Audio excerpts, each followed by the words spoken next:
Hey guys, Doc here to tell you about something that could really give you the edge in gaming. I'm talking about our show sponsor, Fade Grips. Thumbstick grips as well as controller grips that give comfort, precision, and control so you can take your gaming to the next level. Just go to fadegrips.store and check out all they have to offer. And with our promo code, CAG20, at checkout, you can get 20% off your entire order. That's fadegrips.store with offer code CAG20.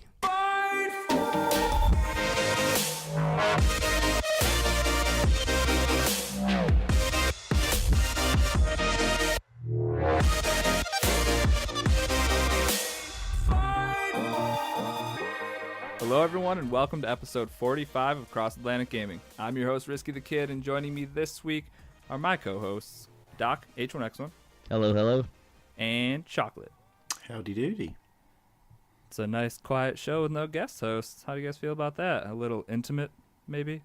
Get those plebs out of here. You know what I'm saying? It's not like they're ever going to hear this. I think What? they're patrons, so I think that falls under Dang it. the terms of service of being a patron of ours. So Oh, yes. Great. Right. Before we get going, Chocolate, Mixer Embers. Yes, so we have been lucky enough to be picked to test Mixer are giving out Embers for All. So it's a test which is going through Monday the 25th of March, 11 a.m. Pacific time until May 1st, 11 a.m. Pacific time. What does this mean? It's just Mixer's way of testing their Embers for all, hopefully. Just think of it as Twitch bits. You have to pay for them, and you can give them out. So they're like Sparks, but the premium version of Sparks. Yeah, I suppose that's a better analogy. The perfect spark. They are the lightning strikes of Colorful sparks. money. Oh, Yeah. Do you like how I just rolled that off? that was great. Yep, Thank that's you. it. I am done. See you later. Peace out. Bye, Chocolate. Have a good night. Worth every penny. Yes. Go check out the Mixer Embers. Whatever. I made Chocolate talk about it because I still don't understand it completely, but it sounds pretty straightforward. So March 25th, Yeah, which so it's is yesterday. Oh. But we're recording, so it's tomorrow for us. Anyway, I hear March 25th. I just think Firestorm. So I don't know about you, but oh boy, yeah. the worst of the battle royales. I'm just kidding, Doc. All right, another week in gaming. What have we all been playing? I'm going to start with something that isn't playing video games because this is a video game podcast, so why not start there? I built my first PC. Heck yeah. I'm proud of you. why haven't we seen photos? You have opened up Did yourself. I not post them? Uh-oh. Oh, I don't think you did, actually. I That's a good will point. post them. Sorry about that. You've opened up yourself to an entire world of Steam library computer video games. What's that game again? Oh yeah, submarine. yeah. Don't worry, Risky. I'll gift it to you. It's called Wolfpack. You'll love it. It's great. You'll be like Division what after an hour of this. So. I don't believe you. Well, that's okay because I'm on to a new game this week. It's a tavern sim. So it's a we'll get to medieval that. tavern that I take care of. So just heads up, yeah. Wait, is this a real thing? Yes. Okay, yeah. Hold on a sec. Yeah. So Ladonian actually picked out all the parts for me. Showed them to Doc. Showed them to a few other people, and was like, "Hey, this guy's not screwing me, is he? This is a good computer." And everyone's like, "Yeah, that's a good computer." So I ordered all the parts. They showed up. I called Shopa up and was like, "Hey, you need to make sure I don't light anything on fire or burn down my workplace." So he showed up, and then I went step by step, just putting this thing together. There's nothing scarier than holding like a $300 graphics card in your hand and then trying to jam it into a slot on a motherboard. And like, this feels like it doesn't want to go in here, but this is the only place this can go. So let's just push real hard and then hope we don't hear something crack or snap. And all computer parts feel pretty flimsy, I will say, or like just fragile. Everything I picked up, I was like, if I drop this, that's just broken.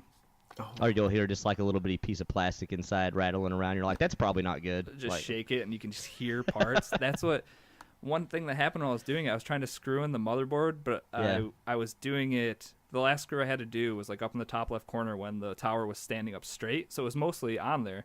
I put the little screw up, and the screwdriver I was using wasn't magnetic or anything, so the screw Yeah. fell down and Oh, landed no. inside of the CPU fan.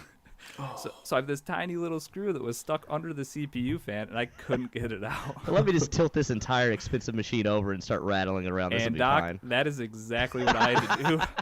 Talk about nerve-wracking. Obviously, nothing fell out but the screw. Yes, luckily.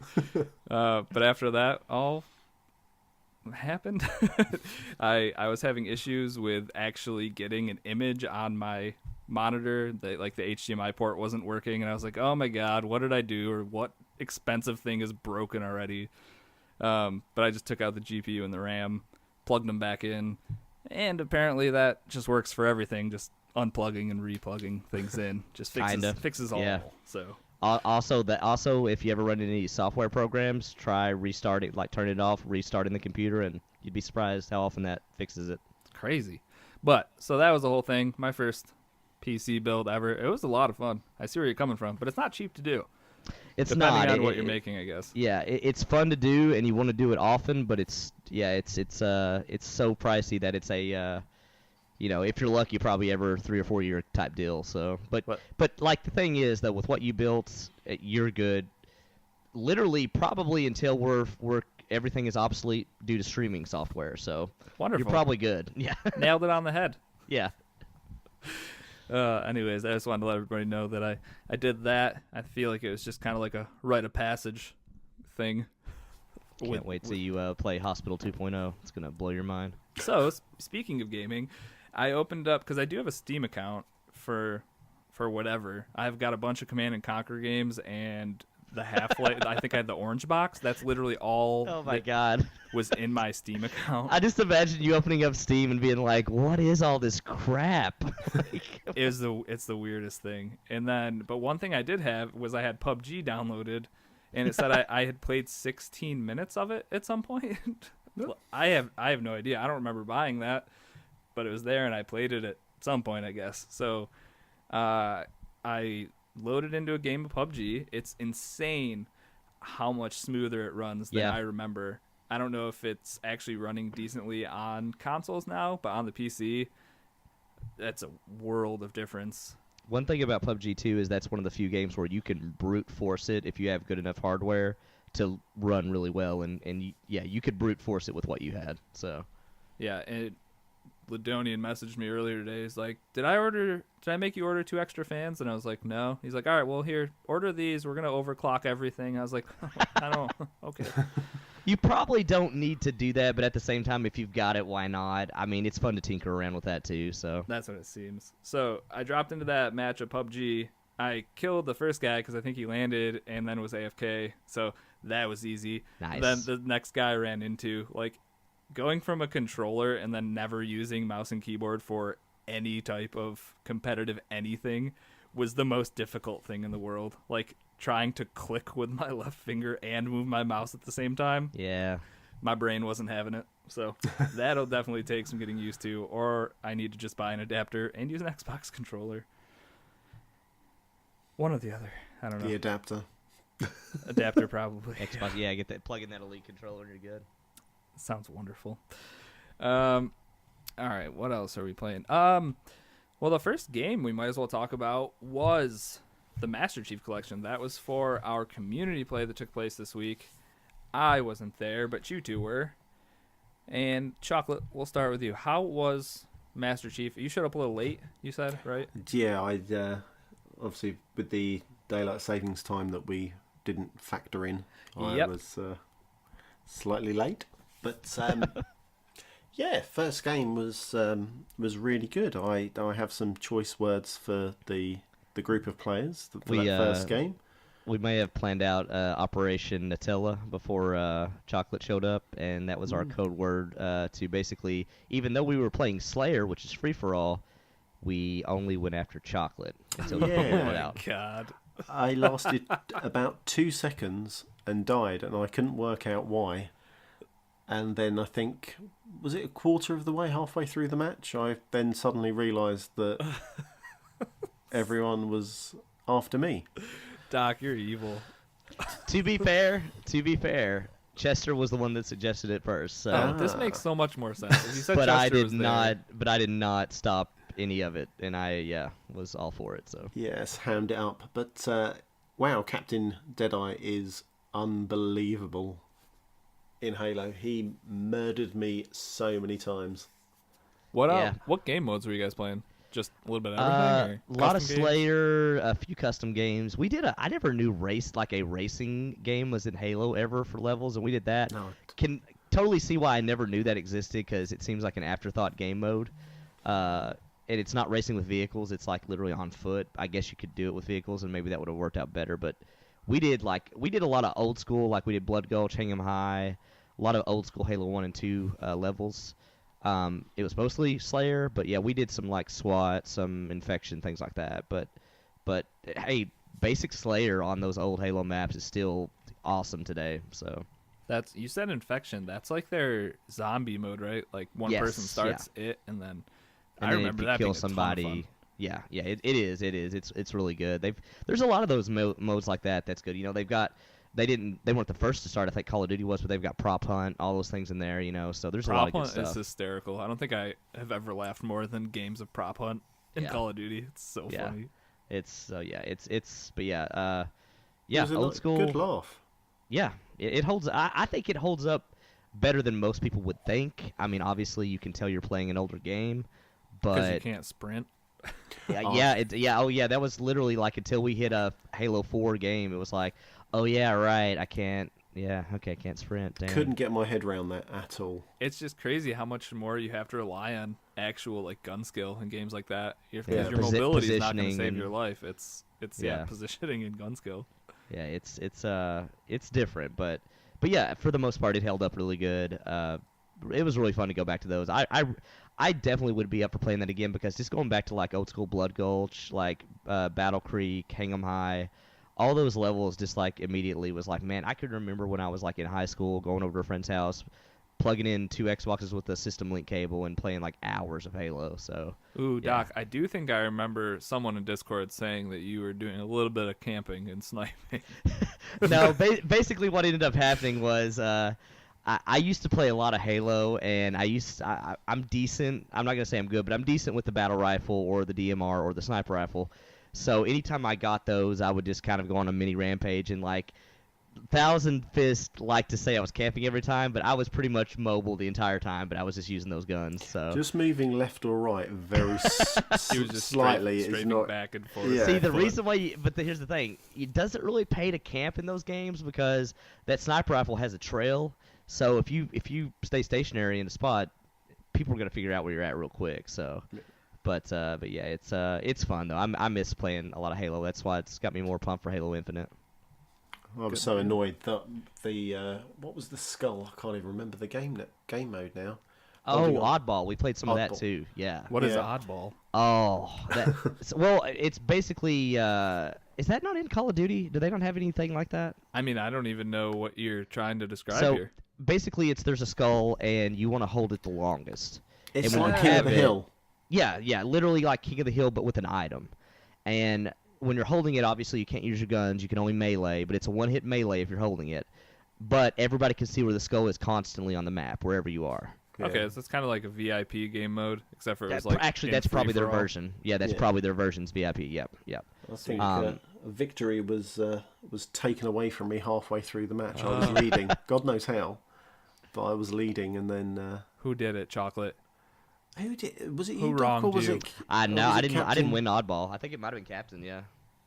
I think I got pushed to third, but that's not too bad. That was a cluster of murder on when Oh. we played oddball, though. I mean, that was just like Grenades so many everywhere. grenades, machine guns. It was just like a cluster.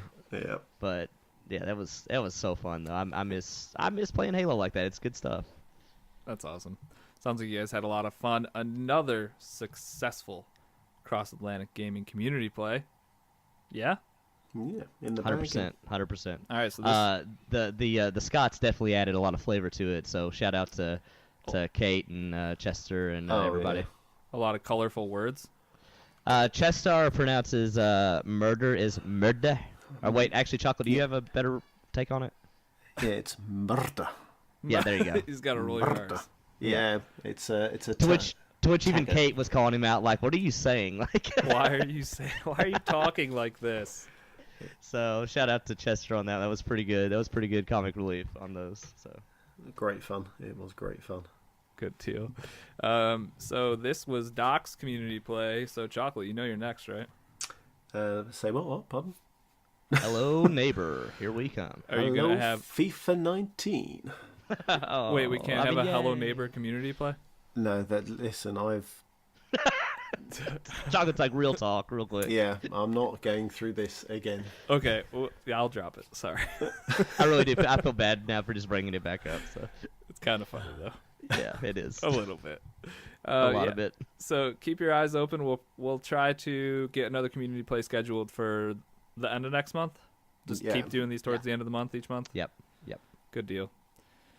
So shout out and thank you to all the people that showed up for that. And not myself though. Sorry. Yeah, Although I should say, yeah, I think Chocolate, you were about to say this. You showed up in the party chat like half an hour in and stayed until the end of the night when we left. I did? Yeah, Yes, very and we were strange. thinking maybe you accidentally did it on mobile or something. But then the ongoing joke was that every time we thought we would hear heavy breathing or something on the microphone, we just imagined it was you not actually saying oh my anything. god, are you kidding? What? 100%. It was quite amusing. Yeah, so Okay, I guarantee you it was mobile then, because at one point, which it was probably a half hour in, I wanted to see who actually showed up for Yep. the thing, so I clicked into the party, didn't realize I joined the party then. yeah. See, because I was literally thinking, I was like, he's not his, because it showed your mic wasn't active. So I was like, I bet anything he just got it on mobile, and it's not like, it's just literally no microphone. showing up, I wonder why it wasn't picking up my mic then. It would have been awful if. Oh God, that was actually, just that would have been running and fantastic. I didn't know my mic was on the whole night. That would have That been would've- fantastic. That could have been real Superb. bad for everybody. It's probably just like a Superb. settings thing. You just gotta activate it for it, probably, or like allow it or whatever. Phones. Oh, that's Yeah. scary. I gotta be a little more careful. I hope you're at home. I hope you haven't used all your data. Oh no. I work for Verizon. Chocolate. Yeah, he I have worked. Yeah, he unlimited worked. data. He Come works for on. Verizon. He owns the data center, so Well, cool. I'm glad I could be there. In spirit. So yeah, you Spirit, I technically were guess. there the whole time. You Like guys it was. had you yeah. guys in my pocket the whole time. God. next. Was it in the pocket next to your heart? Or- My butt. Oh, Oh. no, that's more appropriate probably. Sorry, it was a lot of standing, so that's phone goes in the back pocket. Yeah. Anyways, Junk in the trunk. yep, exactly. In my boot.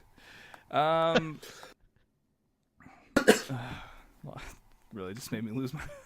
I love the build up to sneezes. Never gets old. Bless you, Chocolate. Sorry. Doc, looks like you're playing Game of the year. the biggest letdown, the biggest disappointment of the year. State of Decay 2. What besides just to spite me made you come back to this game? Because it is one of the best games ever made, and I mostly mean that unironically. I love this game. I do. I'm not gonna apologize for it. I'm actually tonight after we get into podcasting, I'm gonna be streaming a lot of it tonight, and I feel bad because I've never tried it, but maybe you could answer this for me, Risky. I know you played it at least a little bit. Can you change the names of your community members in this? I know in the first one you could on PC. Not that I know of. No. Okay, maybe you can't, because I was going to name them all after community members, but Oh, I maybe I couldn't won't be do able that. to do that. And then you're just gonna push me out into an open field and just watch everyone. Well, kill no, me. I was just going to put you in a barn with a bunch of, like, blood-infected zombies around you, and just, I would give you a gun with one clip. You had a chance. So, Okay. Yeah. I'm not the devil here, so. Good. Not a complete But, monster. yeah. I appreciate that. Yeah. And back at the camp, go. How did you get here before me? Get back. Yeah, guys, Risky, we got an ambush. He said save yourself. What a guy, that Risky, just. Really taking one for the team. There's a padlock on my barn door and I can't get out. Why did he have a bullet hole in his leg too? Zombies don't use guns. It's weird. Yeah. Anyways, I've been getting back into this, and I just love it. I love it so much. It's got a laundry list of problems. We'll never deny that. Although I would argue it is still leaps and bounds above what the first game even is to this day in terms of like bugs and stuff. But yeah, I don't know. Just the gameplay loop of that game of like of trying to min-max all your resources, your community members. Like the game, in my opinion, gets at its best when you're having to decide, make tough decisions of, do I let this person into our community? I'm looking at their screen. They're asthmatic. They can't run for crap.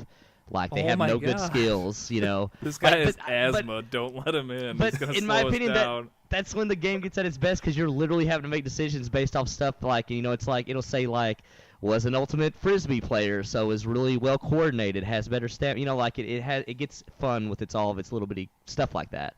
But yeah, I don't know. Just everything about, like, coasting down hills in a car to save gas on your vehicles. Like, there's just so many systems working in that game, and I guess what I always wanted out of a zombie apocalypse game was base building, managing survivors, like the Walking Dead of like building up the prison or building up the Alexandria, stuff like that. That to me was what I always wanted in a video game, and that's what this is. So, yeah, I don't know. I mean, I like it a lot, and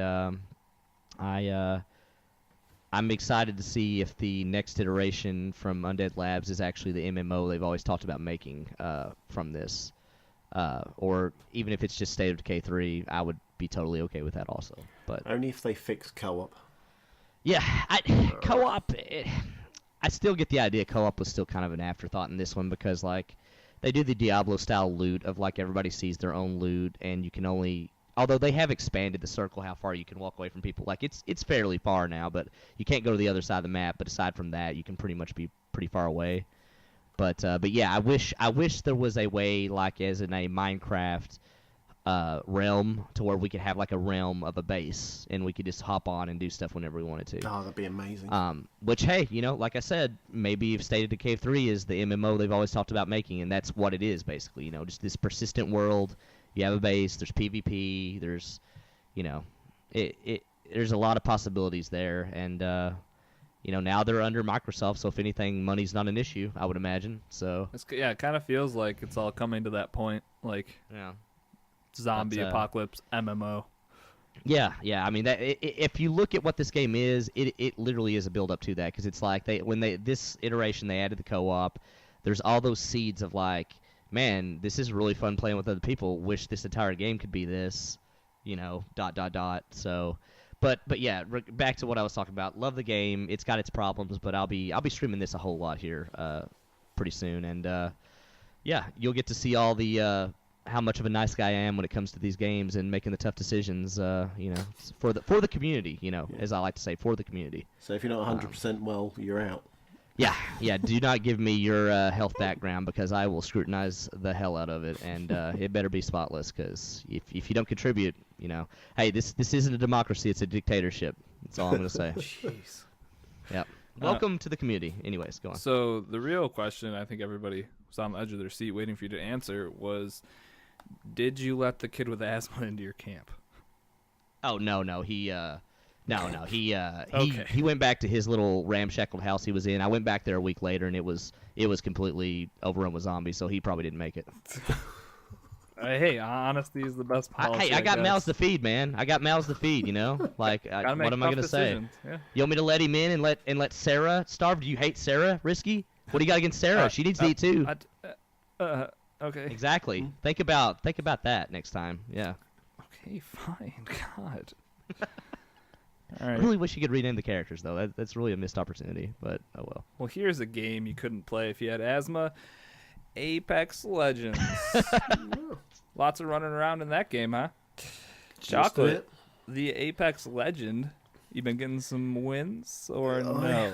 None at all. No, none at all. I jumped in for the season pass, battle pass. Did you get the battle pass? I did. I didn't, like everyone else, they went and bought 2 of the extra characters with their free coins. I saved mine and used it to... Ooh. Yeah. Used it to what? Smart. To get my free season pass. Oh, cool. So that kind of works like Fortnite's then, where you can actually use your currency you can use your coin to buy it? Yeah. That's awesome. I'm glad they're following that structure that Fortnite laid down. It does seem it's a very carbon copy-esque of the Fortnite model, which, let's be fair, that Fortnite has shown the way of how to throw a free game at hundreds of thousands of people and get them to pay you for the pleasure at some point. Yeah. So it's skins. Good. Skins, more skins, and more skins. I was gonna say, so is the battle pass content decent, like cosmetically, that kind of stuff? What? So I've heard mixed reviews about this. Yeah. Yeah, I haven't got too far into it yet, so I think I'm only level 3 on the season pass. For me, I only mainline one character, so the skins or the voices, the things I want is just that one character. Some of it's pretty meh. Yeah. I feel like a lot of it's got to be hit or miss because they have to put so much into those battle passes. Well, yeah, they've got to put so much into it. I suppose Fortnite's positive is your one character, so the multiple kind of jumps you do from level 1 to however far you get, you can use that on your one character, whereas Apex, they've got, okay, it's a gun skin. However, you've got, I'm trying to think now how many, I think you've got 9, 10, maybe 10 players.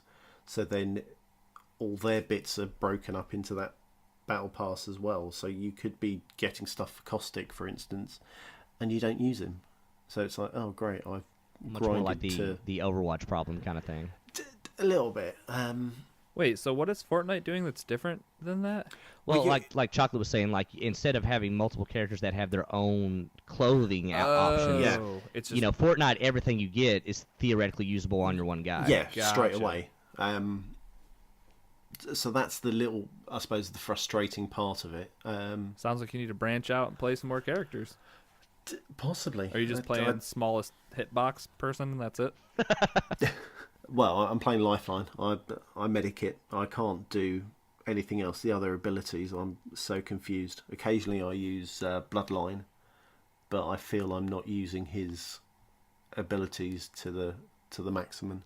Bloodline is the coolest sounding character in a video game ever. Isn't that Bloodhound? His accent, or Bloodhound, that's it. I don't even play the game. Come on, kids.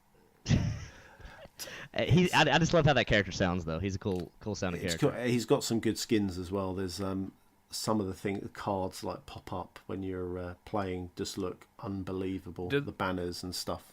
Oh. Are they doing like a themed battle pass at all, or is it just kind of like a hodgepodge of everything? I haven't noticed. Like I said, I haven't delved too far into it. So it's what's it called? So this season's something, the Wild Frontier, I want to say. So to me, that Wild Frontier, I suppose because it's the first one, you don't have to necessarily have a set theme to it. The Wild Frontier, you can hodgepodge anything and everything together. Yeah. Touch wood, hopefully they do take the model of, right, the next season we are going, whatever it is, space, and all the items are space themed. But did they say how long the season was going to be?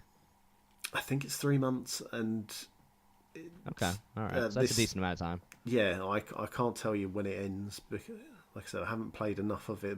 My gaming week this week has been pretty poor because my wife didn't travel enough. God damn her. I love it. Yeah. So yeah, it's been. I haven't had enough time to kind of delve into it. Hopefully next week, I'll be able to look into it more. Is back to the cosmetics quick and like those rewards. I always thought it would be smart in these battle royales to have some type of like trade-in system, like trade in 3 of something you don't want to get like a random loot box, like a shot at something new. Do you know what that would be? Perfect. I don't think they've got that. And well, because they do. I think you can break them down though. Or yeah, something like that. Even just being able to break them down for like a partial credit towards a new loot box or something would make so much sense. I think I agree. I'm trying to think now that because they've got all the skins, gun skins, and like on your card, you can show like certain stats. Yeah. So you can unlock those with another part of the currency. I can't even think what it's called. And I think that's what you can unlock if you break down the something you don't want. I can't remember. I haven't done it in ages. I think I did it right at the beginning of the game, and I managed to get whatever it was, these extra pieces. But yeah, tune in next week, and I'll have more information. All right, good deal. Well, we'll stick with battle royales just for a quick second. I feel like I haven't talked about Blackout in like a week, so we're due. At least. But the one thing I want to talk about was the current, because they do the different event modes, or whatever they're called, the ones that only show up for a little while and then go away. The one that is here currently, and I'm not sure how long it goes, but it's hardcore mode. What this does is it eliminates all HUD completely, except for you get tags over your teammates' names. That's literally all you get. You don't have a mini map. You can't hit start and look at a mini map. You don't know what grenades you have. You can go into your like backpack, so anything that could be in your backpack, you could check to see like what's equipped, and stuff like that. Is there any way to tell where the circle is going to be? So the circle is cool because now they send 3 helicopters over the map, and then they send off a flare wherever the center of the next circle is going to be. So, that's really cool. So Oh, hang on, where the center is. So that. Yeah, so you know, well, the center of the current circle it's going to. So it's not like the final center circle, it's just the center of the next circle, and then it keeps moving. So, like, one game I was playing with Dan, and we were at the docks, and we're watching the helicopters, because you hear them coming, so that's when you, like, just turn your attention to see where you need to go. And I just assume everyone on the map is doing this at the same time, which is kind of cool. Just everybody's looking up at the sky, like, where do we need to go? And it didn't pop, and these helicopters kept flying closer and closer to us, and then they popped the flares like literally right over our heads, and we were like, all right, we're good, we don't have to pay attention to this for a while. But it is cool because you don't have a dude being like, hey, the circle's coming or anything, so that's something you have to visually actually like look off into the distance and check, because you also don't have a mini map to see it closing in or anything. You don't have a player count, so you have no idea how many players are left ever. Oh, wow. You don't have a kill feed, so unless you report it to your teammates that you killed someone, no one knows who's killing who has any kills. It's the most bare bones,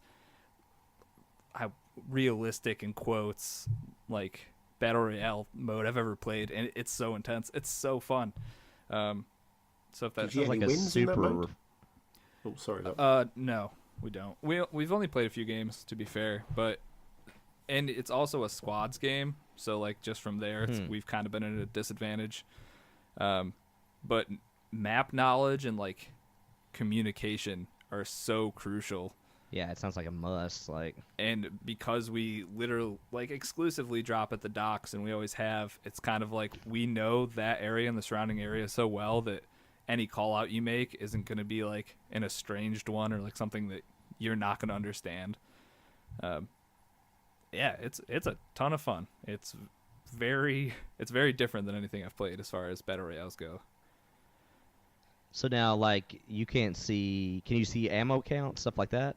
If you hit start and look in your backpack to see how much ammo you have. Oh, wow. It's literally like you don't even have a reticle. Just like on your screen for like a hip fire. Like when you look, it just looks like you're playing like a single player first person game. Like that sounds super refreshing actually for that game mode. Just see a gun and that's all. Yeah, I'm actually surprised other ones haven't went to something like this, because that does sound super refreshing in terms of like actually making it much more tactical and less. I don't know. I mean that like you were saying, like as far as like, you don't have a kill feed, you don't have all that stuff, like that alone makes it more tense, in my opinion. Yeah, it's like, nerve-wracking for sure. There's also, so some of the things that they leave out, there's no armor, so everybody's on the same playing field as far as how much health they have. So you have your 150 health, and that's it. So the gunfights end pretty quick, and if you get ambushed, or like sniper rifles are just deadly, because you can get chest shot with most of them once and you're done.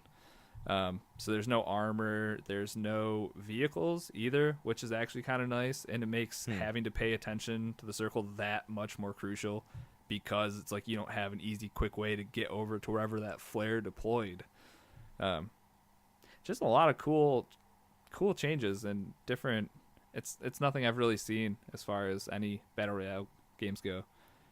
Can you imagine the excitement from going through a gunfight, winning, and then finding out that you've won? Yeah, it.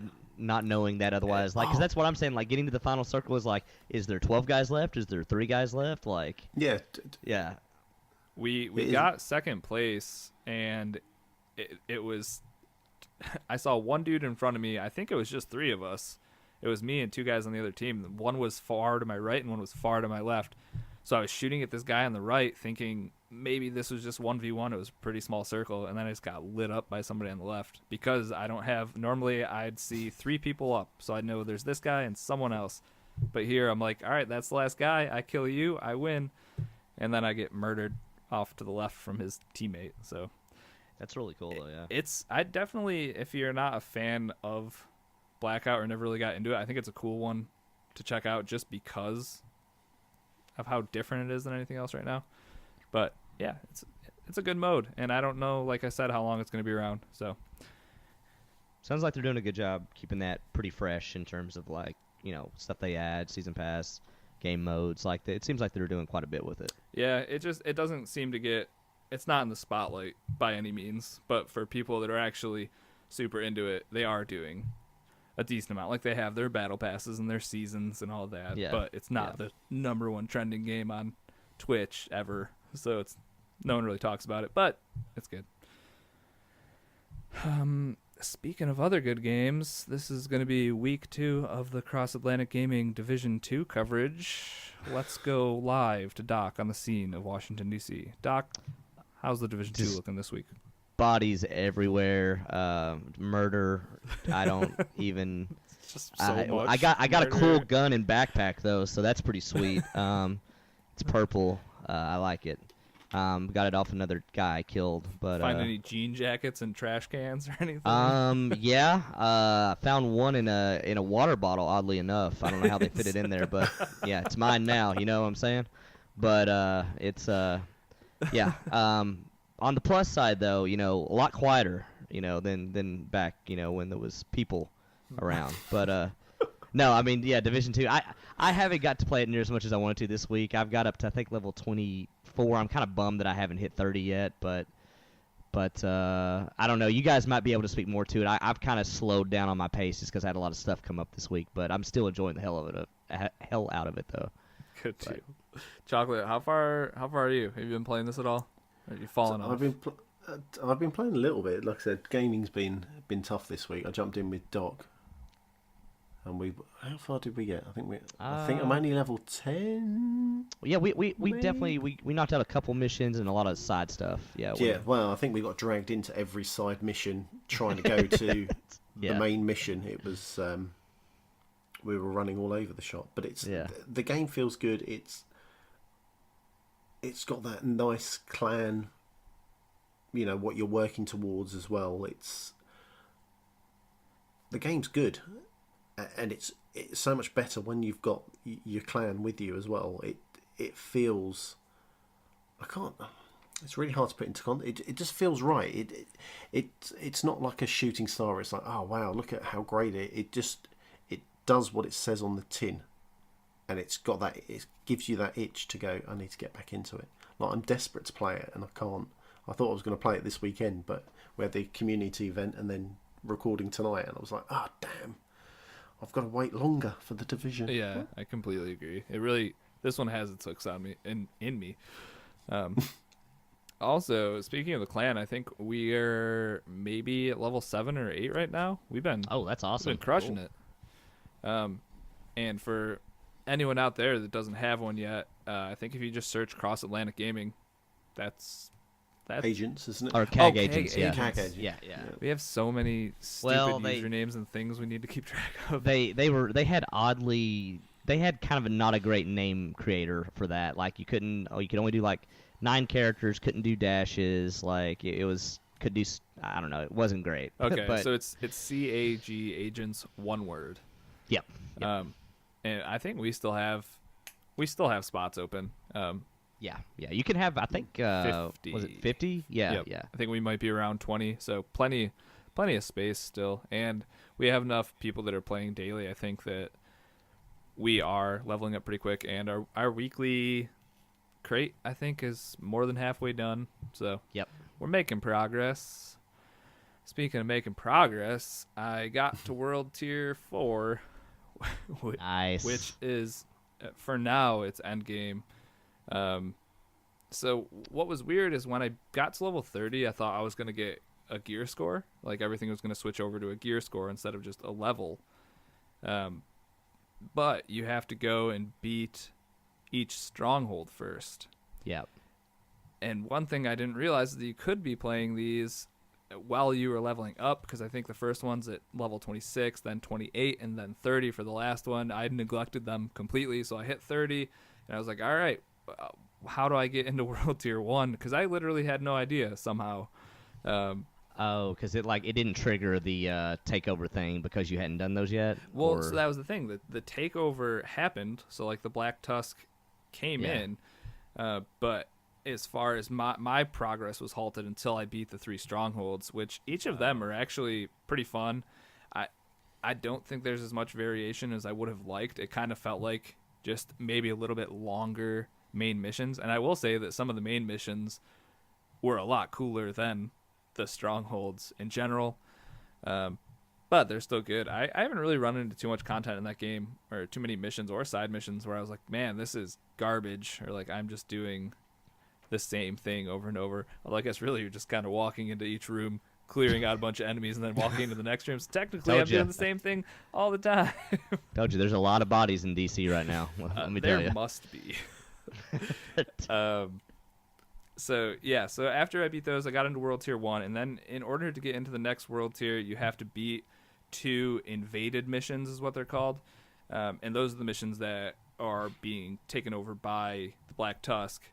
And what's cool is when you replay these missions, they're different. Like, it's not just different enemies, but your objectives within the mission, because sometimes it'd be like, all right, well, now we're going to have to go arm this thing and then blow it up. But, like, that had already happened in the world, so you didn't have to do it this time. So maybe this time you had to kill a main boss who had a key to go unlock something. It's just each new mission that was invaded now played differently than the first time you had played it. And I think that's super smart. Even if it's not a lot of changes, it's like the enemies changed. They're way smarter and just better overall. And the mission structure changes. So, yeah, it's pretty cool. I mean, what they've done, they it's like a lot of people said, they took a lot of time on the in-game content, at least, from what we're seeing so far with the world tiers and stuff. Yeah, and you can tell. I should have checked my hours, because I feel like I'm probably up there close to my Anthem count, which was at like 70. But I haven't even started working on an endgame build, and I know that World Tier 5 and like the raids, like that stuff is still further down the road here. So it's like I do have some time to take a deep breath and start min-maxing, because for a while there it was kind of, what's my highest gear piece, and just from watching those videos, it seems like basically you just want to get your gear score up until you basically get to World Tier 4, right? Pretty much. Right, and that's, you need to hit a certain gear tier number to go up each world tier. So like once you hit 250, say, it would unlock a stronghold and 2 main missions. Once you do the 2 main missions and then that stronghold, you go into the next world tier. But you do have to get your gear score up to a certain level to unlock those 3 missions in total to actually move up. So it's kind of nice to be at a spot where I can finally sit down. Because the one thing I'll say is, for people that are stressing about what they should and shouldn't delete, I got to a point where if it was not my primary piece of gear, I was literally either selling it or breaking it all down. Because like there's no reason to be attached to anything. Even like with how you can transfer a perk to a new gun, you don't even have to worry about that. Your last like hour before you want to do that, you get so much loot in this game that you should never be stressing about getting rid of something until everything is dropping at 450 gear score, because that's the max. Once you're there, sure, start hoarding stuff, but let it go. It feels so much better to have a full empty stash and a backpack that like I don't have to worry about stuff being like, oh, you can't pick this up because you've got 300 items somehow. It's like, that's not a thing right now. It's wonderful. Game's I like it a lot. I love the skins. I managed to pick up a sniper rifle with Old Glory on it. It was wonderful. That's I got the one like red, white, and blue skin from the beta, I think, or something, and I put that on every gun I have. It's this 4th of July year-round with Risky. I see that I have a bunch of different options, and I'm just like, nah, that's the best skin. That's the could one. do this one. That is the one. Yeah, so. Yeah, it's solid, though, yeah. What a game. All right. Do you guys have anything else to add? Last week, we probably don't have anything to add about the Division because if you listen to last week's episode, I think we literally talked about it for 60 minutes. So we went deep. I was going to ask you because I think I got that wrong last week. When is the general plan for the World Tier 5 stuff? They had a developer diary thing last week, and they said that we'll give you guys a release date when we have one, but it's coming soon, whatever that means. So no scan. If I would assume you'll see it in April. I don't think there's any way they can wait a month. Yeah, probably. Yeah, maybe because I think I want to say like Destiny would normally wait like what 2-3 weeks probably. Something like for that. The raid or whatever. Yeah, and that I don't even know if they're dropping World Tier 5 and maybe they are. Are they dropping them at the same time? The raid and I know World Tier 5 is definitely the first thing coming. I'm pretty sure. Yeah, so I don't know how that's releasing. I guess. But, anyways, this is not a Game Pass Roulette game episode. Game Pass Roulette game episode. Yep, good work. Nailed it. But I can tell everyone that the game is Scream Ride. If you didn't tune in last week, you have one more week, and we have one more week to keep on playing some Scream Ride. Do you guys want to give a teaser? How's it going for you? Have you started playing it? Chocolate, I know you said you played a little bit. Are you having fun? I'm enjoying it, and I may be top of 1 or 2 leaderboards in the community. All right, good. Hey, that's a big enough tease for me. Doc, is it still uninstalled on? No, I've got it. I had actually played it a little bit back in the day before. I haven't. I will confess I haven't played it yet for this segment, but from what I remember from it, it's pretty good. It's not as deep of a I don't know, what do you want to call it, like park or ride, like simulator builder, I guess is the word, but it's still pretty good, and they take a lot of it's got a lot of neat mechanics in terms of like what you're shooting for in terms of like scoring and stuff. But yeah, I don't know. I mean, Chocolate, I mean, like what? A tease, Doc. Doc, do you know what a tease is? Did I say, hey, this is the Game Pass Roulette section? We're going to talk about all the whole game? Sorry, you're right. Good Lord, man. Give you an inch, you take a mile every time. every time. So tune in next week. That will be the Game Pass Roulette episode where we'll let Doc talk all about Scream Ride. Scream Ride. Yeah. Hey, shout out to was it Rocker Dude or Chin Doctor that did the Photoshop? Oh my on god, the, it's so good. Oh man, that gave me some genuine chuckles when I opened up Discord and saw that. So. That was Rolka, the son of a gun. Rocker Dude. It's the cover of Scream Ride, which has a roller coaster, and then there's just 2 chocolate bears screaming with a blonde wig, riding in the front seats. It's hilarious. It's perfect. If you'd like to see this image and other great chocolate photoshops, you should come join us on Discord. Links for that are in the show notes. Yeah, I might delete the links. Oh, womp womp. Sad day. And with that, let's get into some news.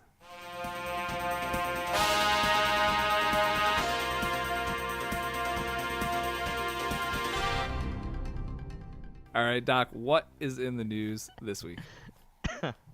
So the big news this week, of course, GDC just happened last week. And we knew that Google was going to make their big announcement and push for their push into the gaming world. We knew it was going to revolve around streaming. We had heard it might be a console, might not be a console. We weren't really sure. So they got out on stage, and it is called Stadia. Stadia. How do you feel about that name? I don't like it at all. It's weird, isn't it? It sounds like a sweetener. I know that joke's been made 100 times on Twitter in the past week. That but Stevia? Stevia, or like Stadium. I think that's what they're going for is Stadium, but it's Stadia. I think that is what they were going for. But I don't. Yeah, it's not good. It doesn't. I mean, sound... it's a name, I guess, but I don't like it. With that said. Yeah, I mean, I'm not a fan either. That's why I asked. They could have come up. Oh. Well, they had Google's Project Stream before. Hell, they could have left it at that, and that would have sounded fine. They should have just Googled, what should we name our console? Okay, here we go. Maybe they did. So, that's what I came up with, oddly enough. So there is not going to be a console, first and foremost. They did not announce any hardware in terms of a console. This is purely streaming, this service, which we got a lot of stuff answered. We still have a lot of questions coming at this, but I'll kind of go through the bullet points. The only hardware they announced is a controller. Woof. It didn't look a lot different from the mock-up, actually, we had. It looks like a PlayStation 4 controller. But also a PlayStation 4 controller that is less ergonomical as well. Like, it doesn't seem like it would feel as good as the PS4 but controller. But it does have ABXY buttons in the same exact spot as an Xbox One controller. And if you look on the back, it's got the Konami code because, we're into games too. Oh. Get it, gamers? Get it? I get it. Have you ever put that into the start screen in Anthem? Did you know that was a thing? Yep. That's amazing. Yep. Go on. So that's the only actual piece of hardware. So the idea being that with this controller, and there are some cool aspects to it. So the controller itself is via a Wi-Fi connection. So you're probably thinking, well, why would that matter? So the idea is that with the controller being Wi-Fi, it is connecting directly to their servers when you stream, so it's not having to go through extra inputs like Bluetooth or USB to a TV, then to the internet. It's just got a direct feed to the streaming game. So it's hopefully cutting down on the input lag, stuff like that. So that's an interesting piece to the controller. It also has a share button, which will allow you to stream directly to YouTube, which I guess more people probably should have saw this coming. Of course, it would. Makes sense, yeah. They're just like any other company. They want more hooks into their services any way they can get them, and that's what they have. Can I for streaming, send game clips to my Google Plus account? Well, funny you should talk about Google Plus, Risky, because the same week that this got announced, they actually killed Google Plus. So I hate to be the one to break it to you, but your Google Plus no longer exists. I saw an infographic of all the Google projects that have been shut down. It's kind of crazy, actually. Oh my god! People give Microsoft a hard time for like Microsoft Phone and the Fitness Band or whatever, but like they got nothing. Like Google's like hold my Pepsi when it comes to shutting down like. Services. Like, there's a lot. Like, they're shutting down Google Hangouts apparently in the next couple of years, which that is literally the only way I communicate with like my friends and group messages right now. I thought that was the one thing they had that a lot of people used. Like, so maybe they just can't not making money off of it, I guess. Apparently not. I don't know, but like it does say a lot that the same week this got announced is the same week they killed Google Plus. It's like, you guys couldn't have postponed that a little bit? We can only have X amount of projects going on at the same time. This is going to put us over our limit. We need to get rid of something. We said this on the company header. We got to follow it. It's our mission statement. Sorry. So I wonder what they're prepping for in 2020 when they get rid of Hangouts. What awesome new Google thing am I getting? I'll wait and see, we'll see. The controller, for all you people out there that aren't afraid enough of the government or Google spying on you as it is, there's a microphone on the controller. So that's there. Perfect. Also a Google Help button because, why not? You want to, you already talk to Alexa or Siri or whoever all the time. Why not have another, voiceless AI to ask questions to? So, but this Help button's really good. I heard that if you get stuck on a game, you can press it and it will almost instantaneously throw you to a YouTube video to help you. What? Yeah. It throws you to a YouTube video? YouTube? Doesn't Google... Oh, okay. Actually, it is kind of cool you say that, though, Chocolate, because there is, as much as we laugh about some of the stuff, the microphone, all that stuff, there is some cool stuff around the edges on this. Like, so they talked about like you were saying, Chocolate, the help button, and if you've ever used Google or like Hey Google, Hey Alexa, that stuff works pretty good at voice recognition. It's pretty solid in terms of recognizing what you're saying and getting you the answers. So the idea of that being more directly integrated with their AI and games and stuff, that could be cool, But I thought the coolest thing that they brought up with the YouTube part was that their idea is that you could be watching a guy streaming a game on YouTube. Let's just take something for example like Odyssey, and you're Alexios, and you're on top of this mountain right before you get to a boss. They're saying that you could pick up your controller, press the A button, and be like, do you want to buy the game? Again, we'll get later to like what their business model is going to be. But it's like, do you want to buy this game? Yes, click yes. You buy the game, and literally you could jump in right then and there in that exact save state that player had, and pick up right where that streamer was playing. What a way to ruin that part of the game. The first half of it. And that's one of those things maybe where it's like it sounds cool in theory, but what's the actual application like? And maybe that's one of those scenarios of it's like it's cool, but like how often is that people going to use that? But I get loads of wins on Apex Legends. I'm gonna hop right into the middle of this guy's game when there's 3 people left. Well, there's one guy left and he's already like halfway down. I just got to finish him off. So yes. So there was that. They also showed a bunch of other AI stuff. Again, stuff that was cool in theory, but I have no idea what the hell the application would be. One was AI learning that took a still image of like they showed like Starry Night, the Van Gogh painting. And then they took like this first-person shooter level, and it just transplanted that background image onto objects in the world and stuff. Like what? Why it do I looked need cool, that? but like, what? How does that actually get translated into any meaningful thing in development of a game? I don't know. I don't think they do either, to be fair. Again, they wanted to really stress the AI learning and all that stuff, which we get it. You're basically what was it from Terminator? Skynet. Skynet. Yeah, we get it. You're Skynet. We're all screwed. We get it. But yeah, so there was that. So there was some cool things. But anyways, moving on to the presentation they went through. They did get some different heads of development out there to say that they were starting up the gaming division and that they had started up a first-person studio. I did note down when I watched the video, the press conference, they did say studio singular, which part of me is like, if you're just now starting a studio, I can't imagine you've got any like exclusive stuff coming anytime soon. I wouldn't think. Right, not dropping with the service at least. Yeah. Although as GDC went on, it sounds like Google was out there, kind of got the vibe that Microsoft's been having the past couple of years, that they are probably looking to acquire people. So, that's something, if you have the money you do when you're Microsoft or Google, you can fix problems pretty quick with money. So, so they're probably looking at beefing up their first-party gaming division studios. Going into the specs of the service itself, they recommend 25 megabits per second download speed for their 1080p 60 FPS gameplay.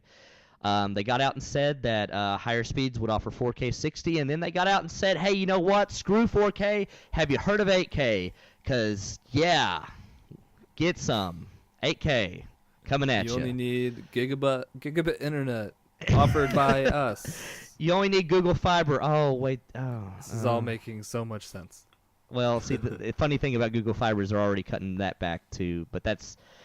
To give Google credit, that's not really their fault. That's more of local ISPs that kind of strong-armed them a lot of that stuff. So Google Fiber's not happening like they wanted it to. But anyways, 8K, sure. Because great. Why not?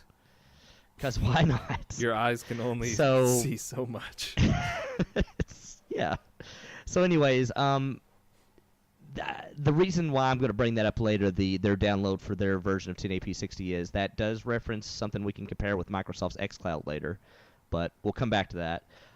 Digital Foundry did a whole spiel on their take on the service. They got hands-on with it. They found that they tested an average of 166 milliseconds lag on all their tests they performed while at the GDC conference. That doesn't seem great, but also at the same time doesn't seem terrible for what it is, I guess. I feel like you'll never see from competitive gaming on. No, you're never going to see Street Fighter V being played, Just on be this an impossible laggy mess. Yeah, so, because, like, if you think of, like, what people want a TV to be at with a wired controller, you're usually shooting for less than 30 milliseconds for input lag as far as and, heck, they've even got monitors out there that claim 0 or 1 or 2 millisecond lag, So, people that are competitive, this isn't going to replace having a box, but it sounds reasonable on the lag, though. Again, we talked about the direct integration with YouTube with the share button, the whole watch it streamer, get in the game at that moment in time, the help button with the Google Assist. The thing that was kind of missing from this entire showpiece was that they didn't talk at all about their business model, what this would cost. They mentioned the Google Play storefront at one point, which I guess obviously they're going to be their storefront, but they didn't mention anything about any kind of like Netflix-like model like Game Pass. And correct me if I'm wrong, guys, but if this service comes out and they don't offer a Game Pass-like model for a monthly subscription to access a lot of games, I kind of feel like this doesn't take off without that. Yeah, it doesn't feel like it's going to be a big... They need to wow customers to them. And I don't think with what's been said so far, anything is going to, well, me personally, won't wow me or doesn't wow me. It's one of those things where, like, if this works, I think that's the proof's in the pudding. I think it'll definitely be here to stay if it works, but I don't see it being what they want it to be in terms of, like, the next moneymaker, game changer, if they don't offer, like, any way other than, hey, here's a storefront, pay $60 for the game, and then you can stream it. Like, I don't see how that takes off at that point, No, it's just another avenue or another, as you say, storefront for you to load up your games. Yeah. And as much as I said the help buttons, great idea. Again, it stops you going onto your laptop or your phone to find that exact clip of where you are, but it's potentially just a novelty item, isn't it? Yeah. Although now this is going to probably raise some eyebrows. So now none of this is confirmed. What I'm about to say, this is all from Reset Era, from what a lot of people have heard from people at the conference and behind closed doors with developers. Google has basically got out there, and I'm not going to say what I think of this, but you tell me what you guys think. Google has gotten out there and have proposed a type of business plan, and their one they're proposing is that, what if you could rent a game for 2 hours for a low cost? What about that?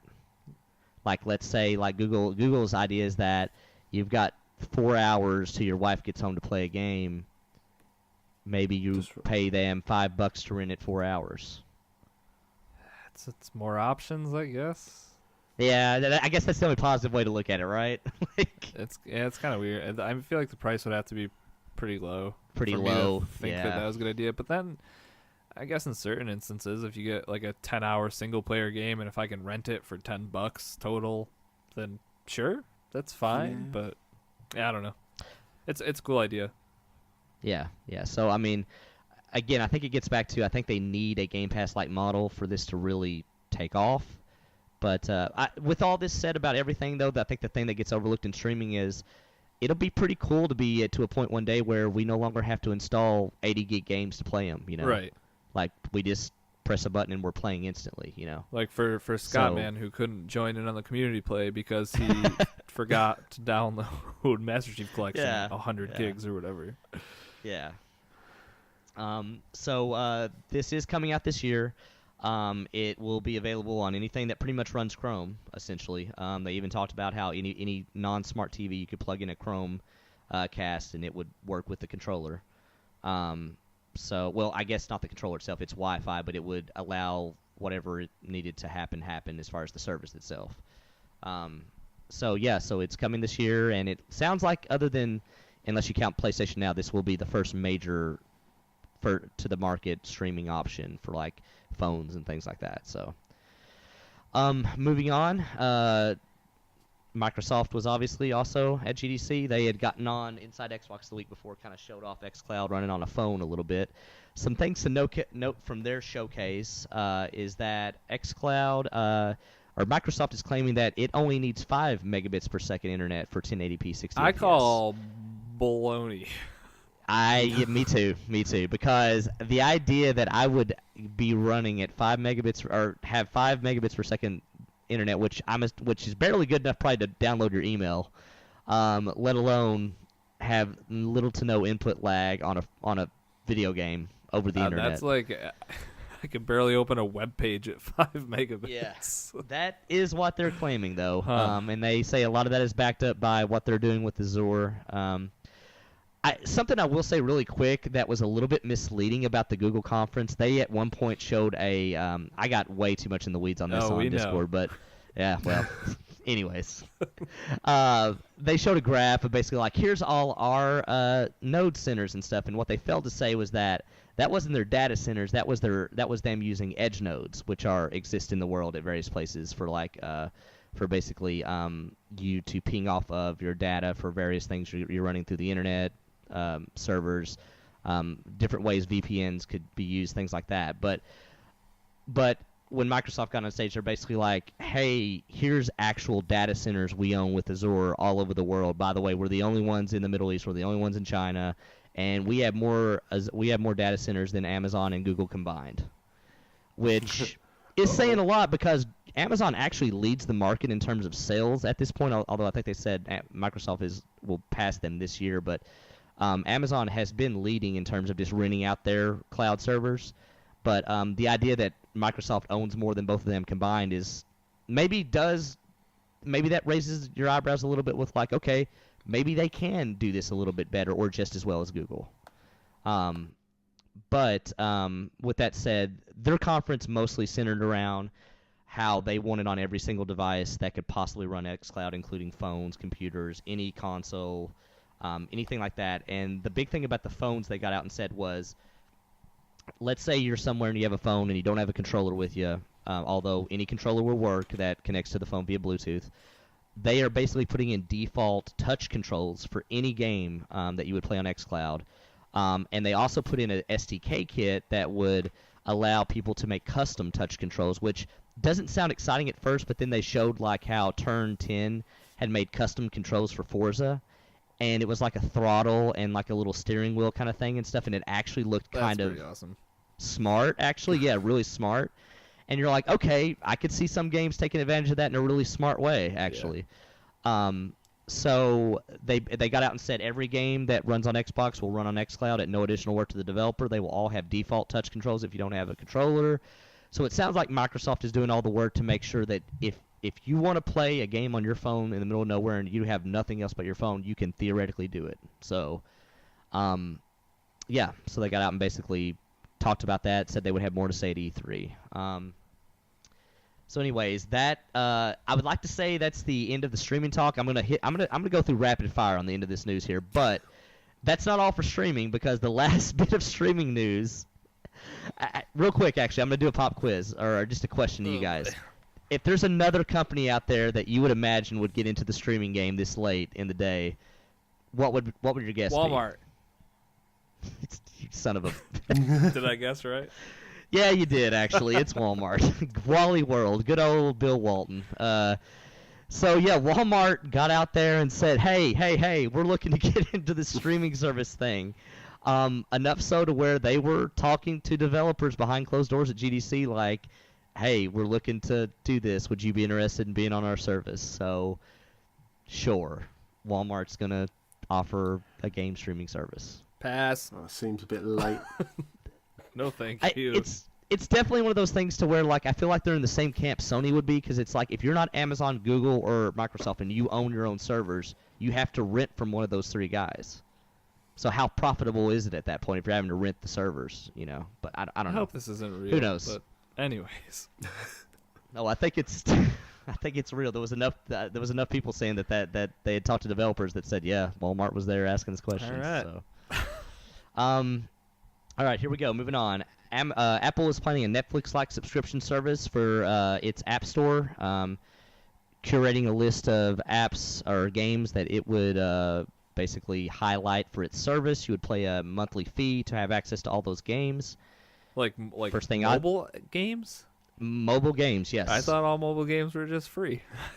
So that was my biggest issue with this story. I'm like, aren't the most successful, biggest money-making apps free to play? Games, yep. Yeah, microtransactions. Like, So yeah, I don't know. Maybe Apple's maybe they got something up their sleeves. I don't know. But sorry about that. Anyways, moving on. PlayStation State of Play stream coming March 25th. It'll already be, I guess, aired by the time you listen to this. For PlayStation gaming announcements, it sounds like it's going to be similar to Inside Xbox. A couple of industry insiders got out on Reset Era this weekend, said don't expect anything big, but there will be some decent game announcements, but nothing huge. Do you think they'll talk about The Last of Us 2 for the 14th time? Maybe they'll have a guy come out on stage with the flute. Oh, I hope so. And with water reeds and just, whistle through them. And then, to really feel the moment. Sekiro Shadows Die Twice is already out. We don't need any more samurai games. Right. So fair. So that's March 25th. By the time this airs, you will have watched that in all its glory. Mutant Year Zero is getting an expansion soon, per the devs. Did you kind of drop off that Risky? I did, but it's a great game for what it's worth. Okay. So, worth noting that's in Game Pass. You would get a discount on the DLC if you did want to opt for that. So there's that. We talked last week that Control developers of the Alan Wake game, or Alan Wake dev team, Platinum. Am I saying that right? Is it Platinum that made Alan Wake? Sure. I don't know. People that made Alan Wake and Quantum Break. Last week we said Control was their new game, and it was coming out this summer. We didn't have a date. Well, this past week they went ahead and gave a date. I don't know why they didn't give it before, but August 27th, Control comes out. The other bit of news for that game was that it's going to be an Epic Store exclusive on the PC. That was a brain fart, but Remedy is who makes those. Remedy, sorry. I don't know why I said Platinum. Yeah, Remedy. So yeah, that's the game where you're the girl with the gun that changes and morphs, and the world around you morphs and Quantum changes. Break It looks it looks pretty awesome. Yeah. Moving on. New leaks suggest EA Access is finally coming to PS4 because Sony has finally decided that it's a good value for the gamers. Finally. So yeah, I guess better late than never. Sure. So now the PlayStation, because I know like Mir Designs, one of our community members, he was bummed because he was on PlayStation only, and the Anthem early access, like the 10 hours early. He's just like, well, I'm on PlayStation, so have fun playing all week. So that'll be cool for the PlayStation folks to be able to take advantage of that. Or even the discounted games, like 20 or 50. Yeah. Is it 20? I want to say it's 20. Is it that much? I can't remember. It's 15 or 20. I can't remember. Either way, it's a decent amount off your EA titles. So yeah. Well, it's even all the games in the vault. Plus, well, that's the thing too. There's some good games now. Sizable amount. The thing that's kind of weird about this, though, is because with PS4 not having back compat, there's a lot of games in that vault that are back compat that wouldn't be available to them. True, yes. So does that work differently because they're completely hosted on EA's like hub? I don't know. Maybe weird. That'll be interesting. Yeah, I don't know how that would work out. or if that would work. Yeah. So anyways, moving on. Call of Duty Mobile announced pre-registration sign-ups. I know you signed up for this. 100%. Ryan mentioned it. I went ahead because why not? What the hell? And from the trailer, it looked like they were teasing some Blackout Risky. Yeah, buddy. I don't know. I doubt there'll be like cross progression, but if I could get my daily tier skip done at work, boom. Wait a second. You're telling me that Activision, the most pro-consumer company I have ever come to know in this day and age, 2019, year of our Lord, that they would not allow us to have cross progression with the mobile and the console version? Okay. Risky. Fine. Okay. Anyways, moving on. Sea of Thieves year anniversary update scheduled for April 30th. Showed off a trailer. I gotta say, they're adding a lot of stuff to Sea of Thieves. This is a pretty big update. I know take everything I say about Sea of Thieves with a grain of salt, but we'll hit some stuff here real quick. They're adding the arena PvP area with its own exclusive skins, different prizes, things to win, its own hub area to talk to people or I don't know. Anyways, it's a PvP zone if you're into that. They're adding a single-player campaign, adding a lot more lore to the game, adding fishing to the game, as well as cooking, and a new faction which will allow you to hunt animals, which will actually reward you for fishing and hunting animals and stuff and cooking, things like that. It's all kind of centered around those new options. More damage to ships, so like the mast of a ship and other parts of the ship can now be blown off, which will obviously affect how the ship moves. You have to get it repaired, things like that.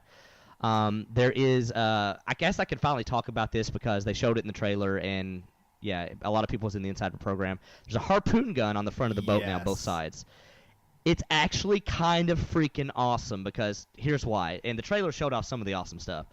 Trailer basically showed off a sloop harpooning a megalodon and then proceeding to be dragged by that megalodon across the ocean. Yes. It gets better because if you harpoon something, and you can harpoon anything, other boats, rocks, islands, anything. If you press the left trigger, it draws your boat like a winch to that. It's a grappling hook for a boat. Yes. I've already seen some pretty freaking ridiculous ship-to-ship boarding stuff going on with this. It's pretty great. I gotta say, all of that stuff you just said is all dropping on April 30th. April 30th, Good all of it. Lord. Yes. That is a lot. Yeah, some of the single-player stuff is there's actual scripted events where you'll go into a cave, a door will slam behind you, booby traps will go off.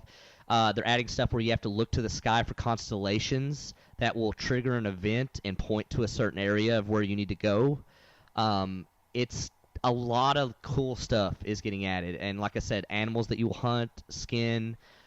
Fishing is like Far Cry, the Far Cry they had in Far Cry 5 fishing, to where you have to kind of lead the fish a certain way or go against where they're pulling. It's actually pretty involved in the way it works. There's a lot of stuff they're adding, and it looks really great. I'm really excited for it. So, pineapples, stuff like that. There's a lot of other minor stuff, but yeah. They are absolutely smashing content. From what it was a year and a half ago, maybe 2 years. All free, by the way. Yeah, all free. The crazy part is, the other thing I didn't mention is they're adding pets. That's also in the Insider build right now. Although I don't know if you can actually get them yet. You basically have a little cage on the islands and on your boat to where if you want to switch out your pet or a different one. And the best I can tell, that will be the first form of microtransactions in the game is pets. To which, what I would say to people is, we've gotten everything to this game free so far. If that's the only microtransactions we ever have to deal with to throw them a bone their way, I am 100% okay with that. Well, it depends how much the pets are, but yeah, I'm in your corner with that one. I think that would be fine, throwing them a few dollars here and there. And the only one I know of so far is a crab. And apparently you can put these in cannons, you can shoot them, you can throw them out in the ocean, you can get them back through your little cage thing, but you can do whatever you want to with them. If you leave them on an island, they stay on the island. If you leave them on an enemy boat, they stay on the enemy boat. Oh, wow. Like, it's hilarious. It's Sea of Thieves style stuff. But but I can tell you though, with how the masts crash down, with how the harpoon guns and stuff works, it feels like a totally new game with a lot of the stuff they've added. So yeah, that will be here April 30th. That trailer is out there if you want to take a look at that. It does kind of go over a few of that stuff though. Yeah, I need to get on that. So you know how we talked about PAX East and all the excitement around Borderlands? Shout out to Chaotic. Actually, I should say pour one out for Chaotic, because it sounds like the reveal is just going to be Borderlands Game of the Year edition. So, without a 3. Yeah. So it got leaked for an ESRB rating. There still could be a Borderlands 3 announcement at PAX East. I'm not counting on it, given that this got leaked. And it makes sense they would probably wait till E3 anyways, I guess. So, I don't know. What do you think, Chocolate? I mean, you think maybe we get this and then Borderlands 3 at E3? I hope so. Yeah, me too, yeah. But Chaotic hope so. Yeah, it just feels... a little bit of a letdown, maybe? Well, I was going to say led astray, but it's not even led astray. Our minds have just...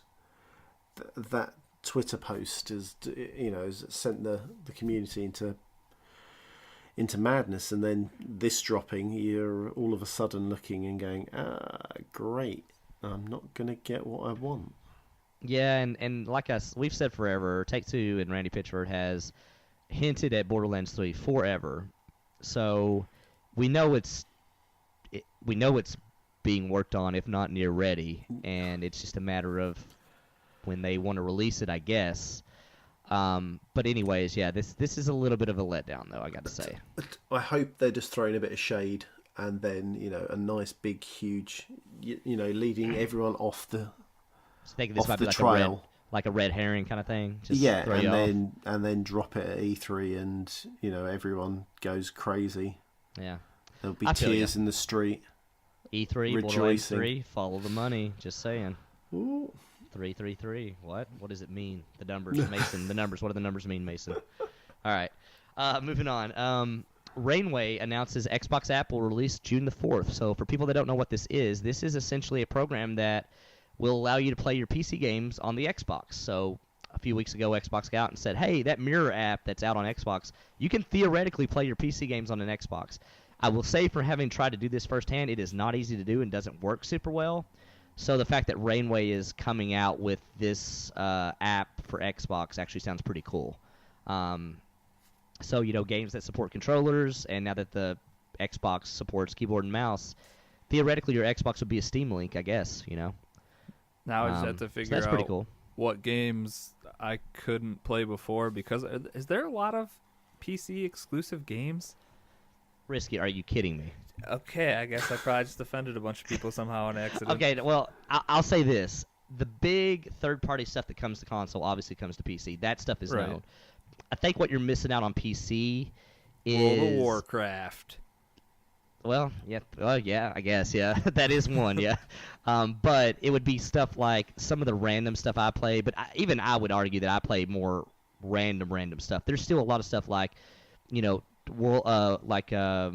Total War series, like all those games, or like the Warhammer Total War series, or all the there's like tons of Warhammer games on PC too. Like, there's just a lot of stuff that is either only on PC or works better on PC. Are these just all RTS games? That's what I've been missing out on. A lot of them are. I mean, a lot of them are. Frankly, but there's probably a good share of stuff that isn't. But with that said, I mean, Steam Live. If you go to the Steam store, there is just so many games. That was my thought. It was like I might just be able to get some good single player stuff that's on consoles, but it'll be cheaper here. So 100%, and they have sales all the time that we think we get good sales with Xbox.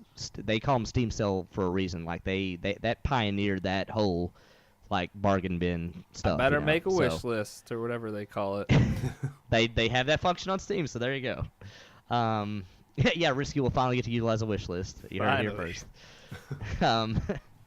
Moving on, Battlefield 5 released a roadmap for 2019. Gotta say, I'm getting back into this game. It's actually at a pretty good place now. So the roadmap revealed a hint at where they're going after Greece and that area, and it hinted at a sleeping giant rising. So anybody that knows a little bit about history would know that, in World War II, when Japan attacked Pearl Harbor, they kind of I forgot the guy's name now, actually. I feel bad. But it was a Japanese admiral basically said that he had feared he had woken a sleeping giant in that moment. So a lot of people think this is hinting at Battlefield 5 going to the Pacific Theater with America and Japan, which would be cool because they've not done that in a Battlefield game since 1942. So battleships, carriers, island combat, a la like Call of Duty World at War. That could all be coming later on this year. And last thing I'll say about Battlefield 5 is by the time this airs, I forgot the game mode again. Firestorm will be released. Saw some release footage of that. It actually looks pretty cool. The circle looks pretty cool. That's about it. Yeah, I think its hook is going to be on whether or not vehicles make it feel substantially different. But like those like the helicopters that are getting shot out of the sky and stuff. Oh gosh, yeah, the helicopter. Although that helicopter does look kind of rad for what they made for that mode. So anyways, that's the Battlefield 5 news. Roadmap's up on their site. It's goes into a little bit more detail on the Greece area, things like that. Sony is no longer selling digital copies of games anywhere but PSN. That means anything at Walmart, GameStop, anywhere. The cards that had the digital code of video games will only be available at PSN. I guess not much else to say about that other than I would assume that means that gifting is coming soon to PSN if they're doing this. But that's kind of crappy if it's not. It's just, I mean, aren't they making their money either way? So, like, what? I don't... Well, that's what I was confused about. Like, I don't see why they would bother doing this. Yeah, that's weird. I'm sure they have to pay the retailer, though, don't they? So, they're probably taking a bigger... Yeah, yeah. But it just sounds wonky because you're not giving people the opportunity to see your game or see your... I don't know. Well, it just feels wonky. Part of me thinks like you would want yourself out there as much as you can available to buy. I mean, right? I mean, like, you know, I don't know. Yeah, like I said, it just feels wonky. Yeah. So that will be happening next month. So, you know, we'll see if they say anything else about that. Vampire the Masquerade Bloodlines 2 is announced. This is a real big cult classic. I never played the first one, but I have a lot of friends that literally adored that game and talk about it like it was one of the best games ever made. So I'm interested, if nothing else, for that reason for what this is. Not much else is detailed other than it's coming to PC, PS4, and Xbox. Last bit of news this week, Clobral, the industry insider we go to for a lot of Xbox news, hints that Microsoft is going to reveal several more studio acquisitions this year at E3, and that one of them, he believes, is IO, the makers and owners of Hitman. Guys see that as a good fit for Microsoft Game Pass, things like that? Yeah, why not?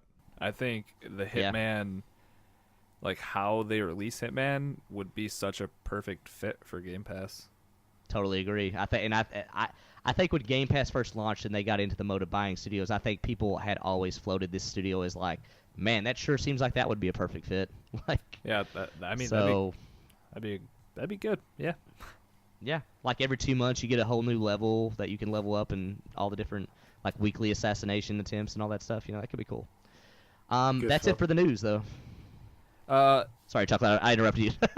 No, I was going to say, yeah, it would be great fun. It would be really, really good. And not to piss Chocolate off because it's like 3 o'clock in the morning, but we also did have and I will keep this as brief as I humanly can. We had an Indies showcase, the Nintendo Switch Indies.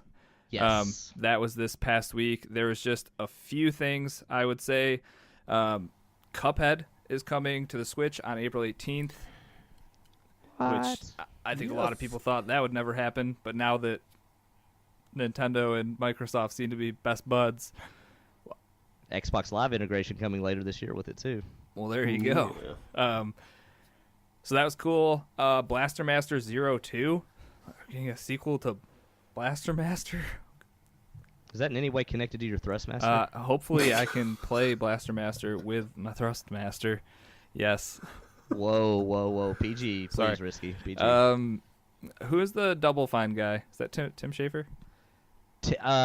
Yes. Yes. So he showed up to announce his new game, which is called Rad, which sounds rad. Yeah, does it? It's a 3D top-down roguelike, apparently, like an action game, I guess. And it seems like you can take different powers from creatures in the world. So, like, if you kill a certain enemy, you can get like parts of it, and it becomes a weapon for you, something like that. It looks super, super weird, but that's coming from Double Fine and Bandai. Nice. There was a weird, sad Snow Dog game and a weird Uber simulator. It's called NeoCab, but it looks like you're a cab driver, and it's a story-based game, so you pick up people and talk to them, blah, blah, blah. The biggest thing that came out of this, though, is actually the sequel to Crypt of the Necrodancer, which if you haven't played that game itself, it's a rhythm-based roguelike where you time your movement and actions with like the beats of the music that's going on. super fun game. So they announced the second one, and the lady comes out, and she's like exploring above ground. She's like, "Oh, I'm finally above ground," and she's like doing her hopping and stabbing and whatever. And then Link and Zelda show up. Like, what? So that's pretty awesome. And the name of the game is actually Cadence of Hyrule. That's so awesome. That is so like that. Genuinely got me pumped when I saw that. So yeah, it's like I love it when Nintendo does this and they give out their IP to these like smaller indie studios. It's like, here, how much better would your game be if Link and Zelda were playable characters in it? And I don't know. I saw that, and because I was just pumped to begin with when I just saw the Crypt of the Necrodancer like chick come up, and I was like, oh, cool, we're getting a second one. And then these two show up. Like, what? Come on. But I figured that was worth mentioning. And there's a few other smaller games, but oh, that ninja game looked really, really good. There was a lot of these actually look good, and it was like a 20 minutes. I love it when they do this because they're literally like, all right, here's a bunch of games, and then you just get a bunch of gameplay. There's no like weird BS anywhere. It's just, here's all the stuff coming up, and it's all indie stuff, and it was really good. A really good one. I still wish they would do something with their store on the Switch. I think it needs improving in some way. I just don't know what. But the easiest way, to be honest, is going to Nintendo's actual website and browsing games and sales that way. Yeah. Because they have a lot of filters that the Switch doesn't have, as far as I can tell. So that's a good way to look at those. But yeah, check that out. All right, I just wanted to add that. New games for the week. Am I doing this? What is that? Am I doing this comes out now, and I am. So, coming to Xbox 360 back compat, we have Air Mech Arena and Brothers in Arms Hell's Highway. I bet you, Doc, you loved that game. I don't remember that one. Isn't that a World War II game or something? Honestly, my 360 area was basically me either playing Bad Company 2 or Call of Duty. Or, Halo also. Yeah. And then new games coming out this week. Assassin's Creed 3 Remastered. The Show 19. That's PlayStation exclusive, unfortunately. But if you want your baseball fix, that comes out on the 26th. Tropico 6. Yoshi's Crafted World. And this last one is kind of bittersweet, but the final chapter of the final season of the Telltale's Walking Dead. We talked about that series for a while, like every week. So the very last episode ever of that series is also coming out on the 26th. So that means I can finally start playing the final season because will all be out. Gonna wrap up Clementine's journey. I'm pretty pumped. I bet you it's gonna be really sad. I need to get back onto those. They're so good. I've got a few left. They're so good. Yeah, that's all the new stuff. Not a terrible week. Like, if you're a baseball fan, sweet. If you're a Walking Dead fan, sweet. If you like Yoshi and arts and crafts, sweet. And if I have heard a lot of good stuff about the Yoshi game looks pretty awesome because you can go back and play levels from the backside of all the scenery, so you see like the cardboard cutouts and stuff. It looks really cool. Anyways, with that, this is a mailbag episode, so let's get into the mailbag. You've got mail.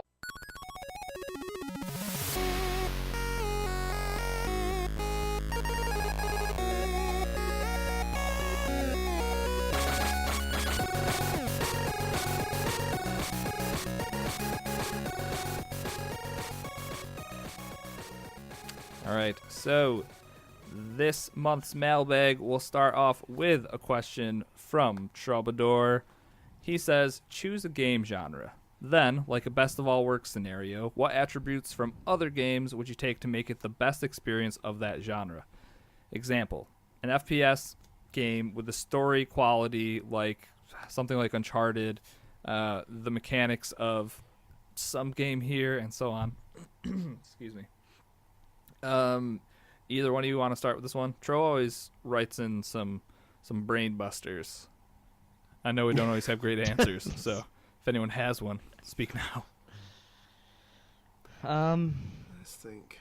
I feel like probably there's a good answer with a battle royale and insert something else really good from another genre. Yeah, we've talked about it. It's called the Battlefront 3 BR, where 100 stormtroopers and Jedis and Wookiees all drop in from the sky. Oh God! Still waiting on that one, but yeah, that would be And brilliant. they'll all have powers like the Apex people. Like everybody has their own kits. It's gonna be like a hero shooter battle royale Star Wars mashup. Oh, whew! It's gonna be a lot of fun.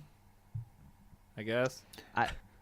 I would argue, this is probably going to be a canned answer, but like, let's say a space sci-fi first-person shooter with a good story from the Aliens franchise. So yeah, an actual good game from the Aliens franchise. What type of game are we playing? Is it like a third-person action first-person shooter with RPG? You could even put in some RPG mechanics like leveling up or customizing your gun, whatever. But from the Alien franchise, that was actually good, an actual good Alien game. And now that Disney owns them, it'll probably never happen. So, so we shot that one down great. Real quick. Yeah, great. Chocolate, do you have anything? Yeah, Dead Space. So it would be the quality or the story quality of Dead Space, and then I want the game mechanics of Fallout. That kind of it. Oh, that sounds awesome. That type of system, picking, looting. And Dead Space was such a good game too. Dead Space was amazing, and the thing is, the mechanics of the game was good anyway. So, just that fine tune of picking stuff up and then crafting, going deeper into crafting. I think that would. But all taking place like in Dead Space on like a humongous ship, like or a big space station or something like that. Yeah. Or if we're going for something completely brand new, not that I'm a Trekkie, but a Star Trek game with the story quality of Dead Space. Are you saying Star Trek doesn't have a good story? You're about to offend some people. I don't know any games that have had a good story to them. I just meant Star Trek that in I've general. played. And now you've offended them, sir. Now you have. Hate mail at Risky the Kid. All 4 people playing the MMO that's currently on consoles, the Star Trek MMO, is going to be furious at that answer. I'm pretty sure Chestar, Kate, and True Scott all have matching Star Trek tattoos, so I wonder if they play that together. Maybe Hey, next time you're in Discord, Risky, ask Chestar why his friend got banned from Star Trek for his Xbox Live account. Yep, will do.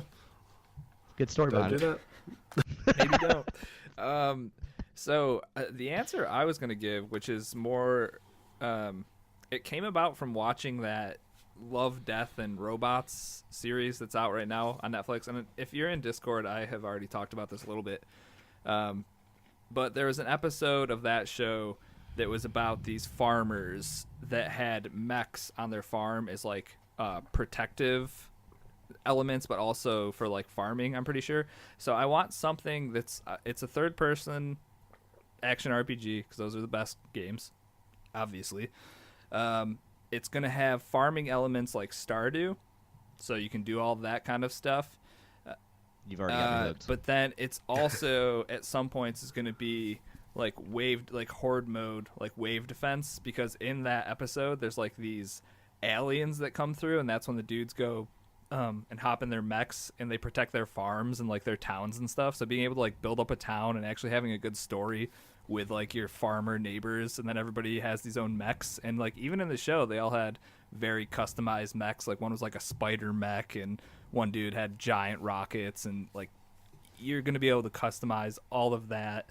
And then there's a good solid like country story to it, like just about fellowship and friends, and it's going to be awesome. And if you haven't seen that episode, it's called Suits on Love, Death, and Robots. If you watch that and you're not like, they should make a video game out of this, I don't know what you're doing. Wasting everybody's time. You are wrong, sir. But yeah, so that would be, I think that would be a ton of fun. Yeah. You could have said Stardew garbage collector, and I've been like, yeah, I'm Give down. me that Stardew garbage collection game. Give me that. You could upgrade your garbage truck. You laugh, but I'd be upgrading that garbage truck all day. All right, moving on. This one comes in from Ledonian. What is the one movie that can bring you to tears every time you watch it? For me, it's Armageddon. The scene where Bruce Willis is talking with his daughter. So sad, and yet so brave. Sad face. Oh, Ledonian. That's a good one. Do you guys have anything? Doc? It's tough when it says every time I like I can name several or a good one that did the first few times I watched it, but it's hard to say one that will like on cue every time I watch it breaks Because me to tears. eventually you know that Bruce Willis is going to sacrifice himself for Ben Affleck. Yeah, you eventually know that he cheats at the straw drawing game, and then heroic death. Yeah, okay. But I would say if I had to pick one, because it still probably moves me to this day, it would be. Probably especially now that I got a kid on the way, but like the end of Gladiator, when he dies and his little boy is running at him in the afterlife, that kind of gets me just about every time. What about the part where he walks up to his house and they're just overdone KFC? Yeah, that part. Crispies? That part definitely makes you want him to slowly kill the Emperor real good at that part. So that's a good one. That's a great movie too. Yeah. Joaquin Phoenix was a really hateable guy in that movie. I gotta say, did a good job. Give Joffrey a run for his money. He did. Chocolate, do you have one? I like Dark, and not one that constantly makes me every time I see it I cry. But there was one time where me and my wife, we went on holiday, and I sat down and watched Brother Bear, and halfway through it I started crying. I don't know what that is. I don't know what that is either. Yeah, enlighten us. I think Brother Bear was Googling now. Was it DreamWorks? Oh, it's an animated it was either DreamWorks movie? Or yeah, it was an animated. So this is what happens movie. when you have kids. Okay. No, this was before I had kids. And Oh. We were just going down the rabbit hole we go. Yeah, I don't know what happened, but it hit me. Here we go. IMDb 2003. I'll talk to your therapist and see what he has to say. Yeah. Oh, I'm getting strong Fox and the Hound vibes off this. This definitely looks like this could be sad. Yeah. Yeah, it really. Is it just like the classic Disney movie where one of the main character's parents die in the first 10 seconds? Is it like a Bambi moment? Yeah. Is it a? I have no idea. I haven't watched it since. He just remembers sobbing. I just remember we were on the airplane. It was the in-flight film, and tears were streaming, and she was like, "Are you crying?" I was like, "It's so sad." I just remember the stewardess asking me for a fourth time, "Sir, please control yourself." He started to freak out all the other passengers. Yeah, saying to my wife, "Can you control her, please? Hello." Oh man. As far as me, I don't cry at movies because I'm a man. So. Fair. On. No, the last I don't really have one that like every time. I feel like once it's spoiled that first, like Armageddon, I may have shed a tear that first time, but like once I know it's coming, it's like, oh, well, this isn't as surprising and sad as it was a second ago. But it was last year I watched a film called Gleason, which is about a dude who got ALS, and he played for the Saints. And he started filming this documentary like as soon as he heard he had it. So like at that point he was still playing football and was just like a normal fit dude. And then by the end of it, he's like crippled and can't talk, and like watching his family like grow up. It was, if you want to cry, goddamn, I don't think I had dry eyes that entire thing. I mean, it was horrible. But yeah, I can only imagine like the self-realization of that. Everything about it is just horrible. But really, really, really sad. If you're looking for a cry, there you go. Thanks for that, Ladonian. Just making me tear up thinking about it. Go take my antidepressants now. All right, this one comes in from Mere Designation. Is there a game at any point as a gamer that you stopped playing because it got under your skin is far more than normal? He said, I stopped playing Madden back around 2012 because being relatively good, or even though being relatively good, it still infuriated him. His gamer life has been significantly better ever since he stopped playing Madden, I'm assuming. Chocolate, you have any games like that? I've recently stopped playing FIFA. Yeah, but like until FIFA 20 comes out, or... No, I think I've gone to a turning point now. Oh, what happened? I've you sit there, you grind. It's going to sound so stupid. I can't wait. I'm excited. It's the FIFA Anonymous meetings he's been going to. Yeah. Well, no, you sit there. So it comes out September. You work hard, you grind, and come January, some teams are ridiculous, some teams are not. And it's like, well, why did I pump so much time into it? And the kind of the very frustrating reasons why you lose due to the ball bouncing off your defender's knee, going past your goalkeeper, or the air quotes the penalty you gave away. I think I'm kind of done with it. I'll play for the kind of the story mode because I'm really invested in this Alex Hunter story mode. I think it's really Alex Hunter. Alex Hunter with the goal. Which I'm really enjoying. But other than that Ultimate Team, I think I'm done. I think I'm spent until with 2020. We shall see. Until 2020, he see. is tapping on that vein to get it right back in. Somebody take a mental note and let us know if Chocolate's playing next year. I will say, Chocolate, there's something to be said about you saying, like, you do all this work for a team, and then what is it at the end of the day? There's probably a bigger moral to that of us looking at pixels on the screen and arguing what we did with our time spent. I'm not going to get into that, but the amount of times I've looked outside and been like, man, I could be really experiencing some real life right now. I could have learned 3 languages by the time I've put in Destiny back right now. Back to 80th hour of Division 2. Here we go. Cracks knuckles. Doc, how about you? Does it count if I went back to the game eventually? I mean, yeah, sure. Okay. Dark Souls 1 for sure. I got to the there was 2 boss fights in particular that one I got to and I finally beat, but there was another one that happened right after the boss fight I did. It was the Gargoyles boss fight in the Dark Souls, and I died to it so many times in one night that I got so pissed off. I literally put that game down and did not come back to it for at least a year and a half, if not longer. And that's probably the only time I've ever done that to a game I've actually invested a decent amount of time into. And I had just bought that game, like was pumped for it, like had played Demon Souls on PS3, and I was like, okay, I'm all about this. And then got to that boss fight, and I could not beat it, and I was just so mad. Closest I'd ever gotten to like busting a game disc in half. Eventually went back, played it, beat it, but that was definitely a moment to where I got really upset at a game. I don't know if I don't think I've ever been that invested that I would just get that angry. Like the most angry I get, I feel like, is when I'm playing multiplayer games at this point, but I like the games I'm playing. I just get infuriated sometimes by things that are happening. But yeah.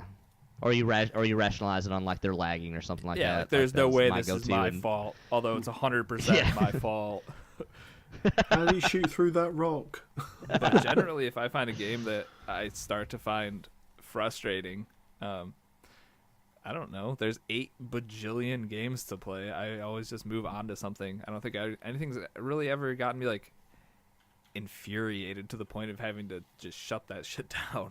So, the last little part that he mentioned though about his gamer life being significantly better since he stopped playing Madden. This is kind of tied to this, but like that was achievement hunting for me. Sorry, I know I just offended a whole nother subsect of people that listen. But you wait till Tuesday in Discord. We've already went down the rabbit hole of getting rid of patrons, right, so continue. You can't do any worse than me, Risky. Yeah. No, because I used to be into that and like trying to 1,000 or 100% games, and then when I stopped having to like look up manuals to like go find collectibles, turning my like 10-hour Call of Duty campaign into like a 20-hour one, it's just like, I don't know, it was so relieving to not be doing that anymore. So I think I kind of got frustrated with gamer score and then stopped caring about it in all capacities. I think I'm finally to that point too, because the only thing that was keeping me kind of hanging around the gamer score was Chocolate's gamer score, and me trying to figure out a way to prep and stealthily knock him out. Go past him. But then part of it's just like, it's not worth it, man. You're right. It's not worth it. Like, it's not. And it's just like, yeah, just enjoy the games for what they are. When Chocolate was... Doc, you can't do it. Yeah, see? Damn you, Chocolate, you stop. It's exactly what he was doing to me. And for a while, I was like, oh, yeah, I can definitely beat him. But then I was thinking, well, what do I have to play? And what's the amount of time I have to put into this? There was one night we just finished a podcast, and I literally got out an Excel spreadsheet and was like, okay, I've got all the Telltale games I haven't played yet. It's 1,000 a pop. Okay, if I do that in the month of March, it's like, I'm just like, no, stop. It's like, just stop it. That's too much. I have probably played...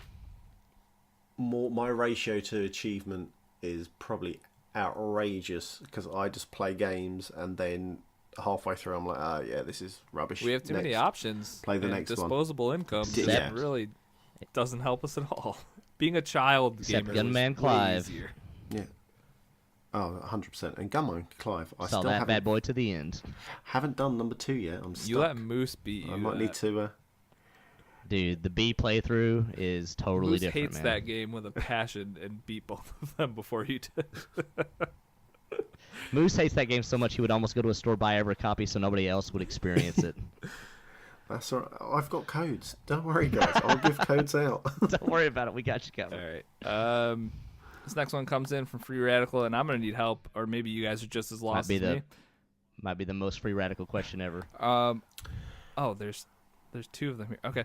Are you sure ghosts aren't real? So last month he wrote in if ghosts were real. I think, or maybe it was a couple months ago. I think we all said no. So I think we're all pretty sure.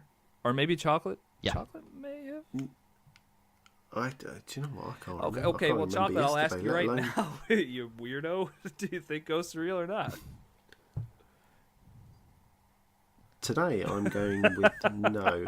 I feel like Doesn't today believe is in a no. ectoplasm. Yeah, so today I'm going So with no. I don't What's think the there point is. of the Ghostbusters then? Well, they make caught all the good- ghosts canonically, so that's why there is no more ghosts. I was going to say to make good TV, but They put them all in that magic box in the vault. You know, you saw All it.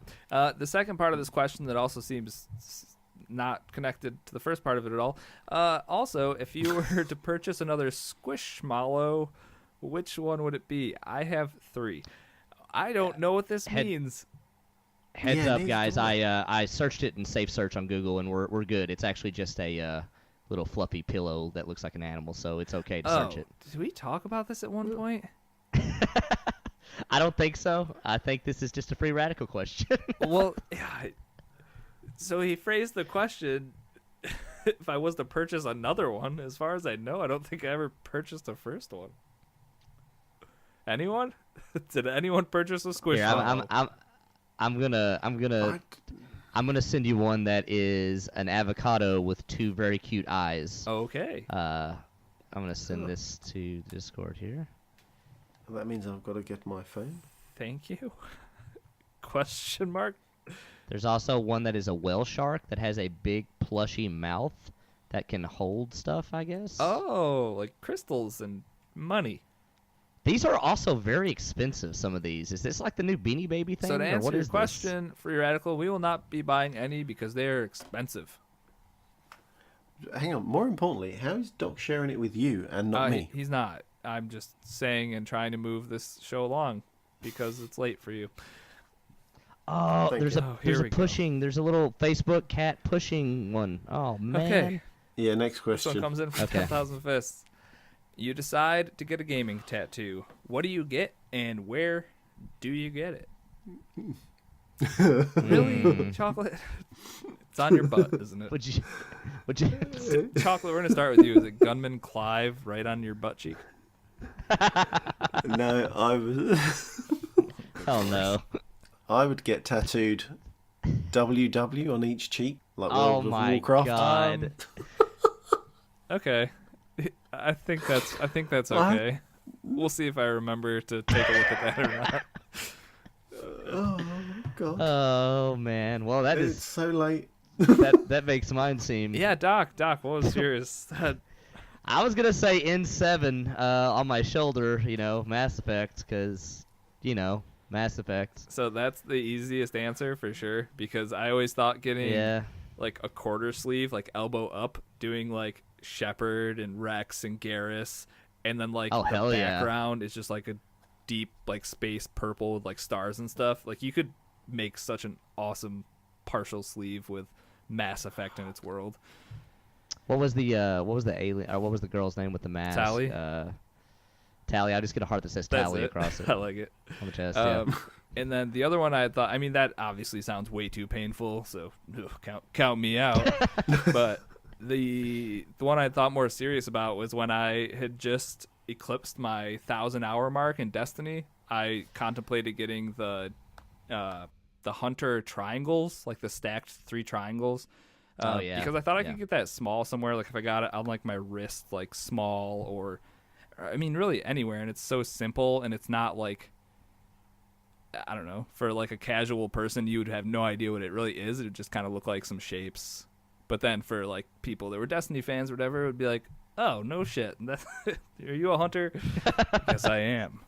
But that never happened. Even you're just out at a coffee shop and somebody looks at your arm and they kind of look down and nod approvingly. And you're like, I mean, that's in my head. That's exactly what was happening. What's up. So, guy knows what's up.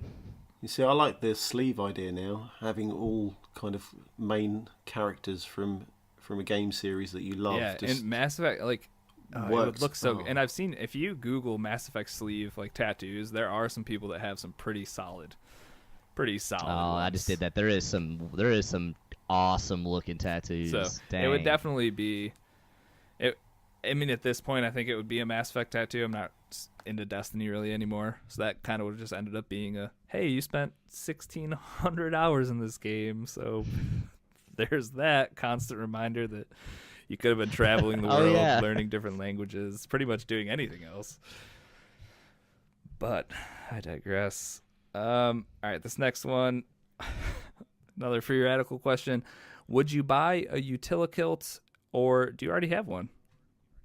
Chocolate, you're the closest one to Scotland, so is that what a Utilikilt is? First of all, wait, Utilikilt, is that just a kilt, or is that like a? I pictured like Batman's utility belt, except for he's wearing like a kilt. I swear, free radicals making me Google something else. I don't know whether he's just meaning a normal kilt with utilities Oh my attached. god, it's literally like a cargo pants style kilt. I mean, oh my god, this thing is real. There's wow, this is something else. Damn you, free radical, damn you. I'm just gonna have a so quick look. I mean, I guess if I was being forced to wear a kilt, I would want a Utilikilt. I definitely don't own one. I plan on ever having one. There's literally a picture of a guy running a Spartan race in this, and it's just like, what? They look weird. And as actually, hell. I'll put this question out to Chestar because he's the only one I've actually seen a picture of in a kilt. Do you own a Utilikilt? Is this a normal thing? Do people wear these to their jobs? Like a Scottish construction workers all just wear these. Oh my gosh. Climbing up ladders with skills. It's just like hard hats, but yeah. Oh I love god. Okay. We're gonna move on. This one comes in from Sweeney. Game Pass for me is one of the best things to ever happen to gaming. I find myself turning into a sales rep whenever I talk about it. 7 weird fake money signs a month for over 1,000 games a week. Yeah, you forgot they weigh their money. It's real weird. Pounds. Like, no, that's what you weigh your. No, they weigh that with things that you throw at girls on playgrounds. Stones. Just talk to me when you've got a stronger currency. Fair enough. Touche. I butchered his question. The real question is, do you guys ever do the same thing, or have ever liked something so much that you try to influence people? He says noon energy does not count, Ladonian. Anything you guys are constantly trying to sell people on that maybe they haven't experienced, or like a game that they may not have played? Doc, I feel like you're a pretty good Sea of Thieves sales rep, I think. Yeah, but I think even that gets roped back into Game Pass, true. really. You know, or even like Crackdown, I would have been the first to say, hey, don't pay $60 for this, get Game Pass. Like, you know, and the thing about it is Microsoft kind of sells themselves short on when they advertise this. They say, you know, for America it's $10 a month for over 100 games. There's actually, I just looked on the Xbox, there's 196 games in it right now. Like, you could almost say close to 200. They might as well just add the 4 extra games and be like, like over 200. 200. Yeah, or in other words, more than you have possibly, or more than you could possibly have time to play. Like, yeah. So it all kind of ropes back to Game Pass for me with a lot of that stuff. It's just like, hey, you are on the fence about this game. Don't take my word for it. Get this, which offers all these other games, and just play it because it's on it. You know. Totally. For me, I try selling mobile games to people all the time. They usually don't buy them. Marvel Strike Force. I'm going on a year now, and that's the best mobile game around, people. Just play it. The last one I got off your recommendation had a lot of chest armor that was very not armored for the female combatants. Yeah, all right. Landgrisser. To be fair, there was actually a pretty decent game in there. I just didn't stick with it. I also didn't stick with it. And Shine brought up a good point. He was like, "Well, you don't care about any of these characters you're chasing after. It's like, what's the point?" Where in the Marvel game, you know all the Marvel characters, so it makes sense. Anyways, how about you, Chocolate? For me, it's the rewards, Xbox rewards. And you still haven't sold me. Simply free money. But it is though. I mean, like if you actually utilize it, they are literally giving away all their stuff. It can be a pain in the bum, but for 5 minutes of clicking random rubbish, I think you're crazy. It's cool now because they incorporate it with Game Pass to where every month you can get up to like 2,500 points from playing games. So I did that this month. Yeah, and my biggest problem with it at first was when they first brought it out, they got too carried away with making points gated behind really hard achievements. And like every time I would send in like feedback, I'd be like, dude, this needs to be like easy achievements. Nobody's going to play like that Mummy Horde game. I forgot what it was called. But like, yeah, Strange Brigade. There was an achievement you had to unlock that was like, you could already tell without playing the game. It was like solve every single puzzle in the game. It's like I'm not gonna do that to get like these reward points. But like this month right now, all the stuff in the reward points are all easy to get. It's like they're all pretty much play this game, get any 2 achievements, you get these points. Play this game, get any, I'm so frustrated because it's got Hellblade on there, and I can't get any achievements on Hellblade because I've already done it. Oh, they're not retroactive. No, they're not, and that's something I hope they fix because not only is that not retroactive. So let's say you bought a new game that just came out, like they did this with Anthem, and then days later after Anthem was out, they had a big punch card. So sometimes they'll do punch cards where it's like, click this punch card, buy the game, get an achievement, you get like crazy amount of points because you theoretically bought a game, but everybody had pre-ordered Anthem or already gotten it to play it the day of release. So, like, the bad part is if you then had already bought Anthem, you didn't get those points for when that punch card became available. So that part I agree with. The other part I don't agree with. Sorry. Close one, Chocolate. I'm dying. Real close. Almost. It was so close. It just wouldn't let me mute. So they can now push. So like for Hellblade, they can push Hellblade to a brand new audience who haven't played it by saying, "Go play it now. You'll get whatever it is, 400 points if you play it and unlock 2 achievements." Yep. So I kind of agree with that part. The punch card bit where you're saying about Anthem, yeah, that you're diddlying people out of. To be fair, I've never actually utilized one of those. I've always just did the other stuff. Like I've never. My thing is just like, if I happen to buy a game at that time, sure, I'll take the points, but I'm never gonna buy a game because of that, though. Yeah. But with all that said, like, yeah, how they're incorporating rewards into this, the fact that rewards, because like, let's look at it this way, as far as like, if this was my sales pitch to a guy, it's like, okay, I've sold you on Game Pass for, $10 a month, you get 200 games. What if I told you if you just clicked on a couple surveys for 14 days a month, you actually got those 200 games for literally free? Yeah. Done. Like, and it takes what's already the best value in gaming to literally it's the best value because it's freaking free, literally. So, yeah, and not only that, but if you buy games from digitally on the Xbox Store, you get tons of points for that. You get a point per, I think it's like so many points per dollar spent. So, like, although that was funny because Risky had a problem to where for the longest time, I'm like, Risky, you buy a lot of games. How do you not have 1 million reward points? And then Risky's like, oh, I figured it out. Does it not count, like game cards that you've bought? And I'm like, oh, I buy gift that's cards what it on the is. cheap all the time, and then Yeah. So I don't think I've ever actually spent like normal money in the Microsoft Store. It's always been gift cards. Yeah, that was the most bewildered I ever was. I was like, how is that possible? You should have more than I've 14 ever points, had Doc. ever. It's broken. I don't understand. Yeah, you're like, yeah. Risky's like, this rewards is stupid. I've only got 14.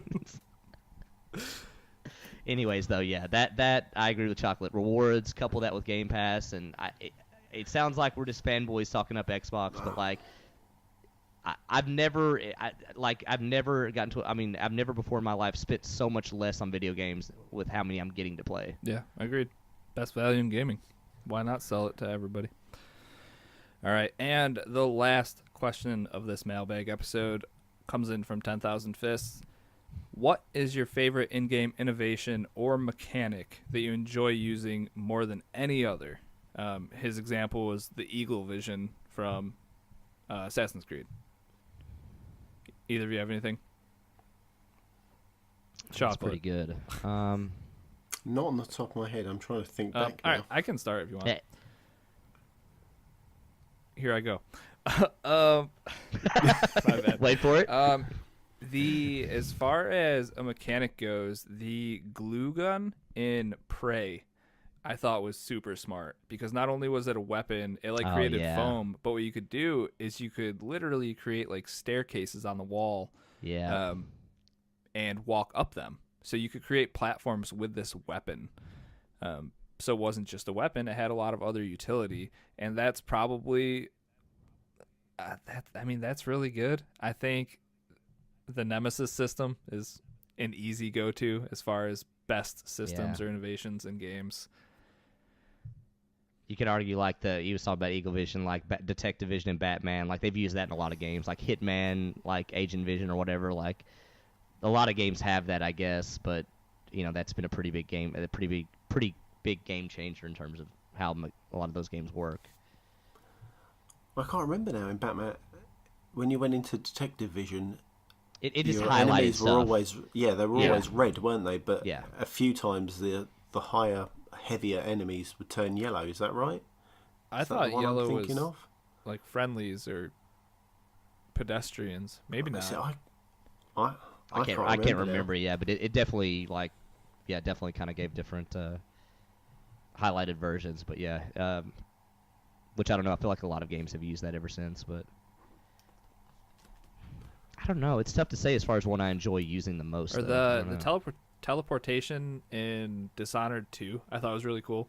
How you could like pick where you were gonna land.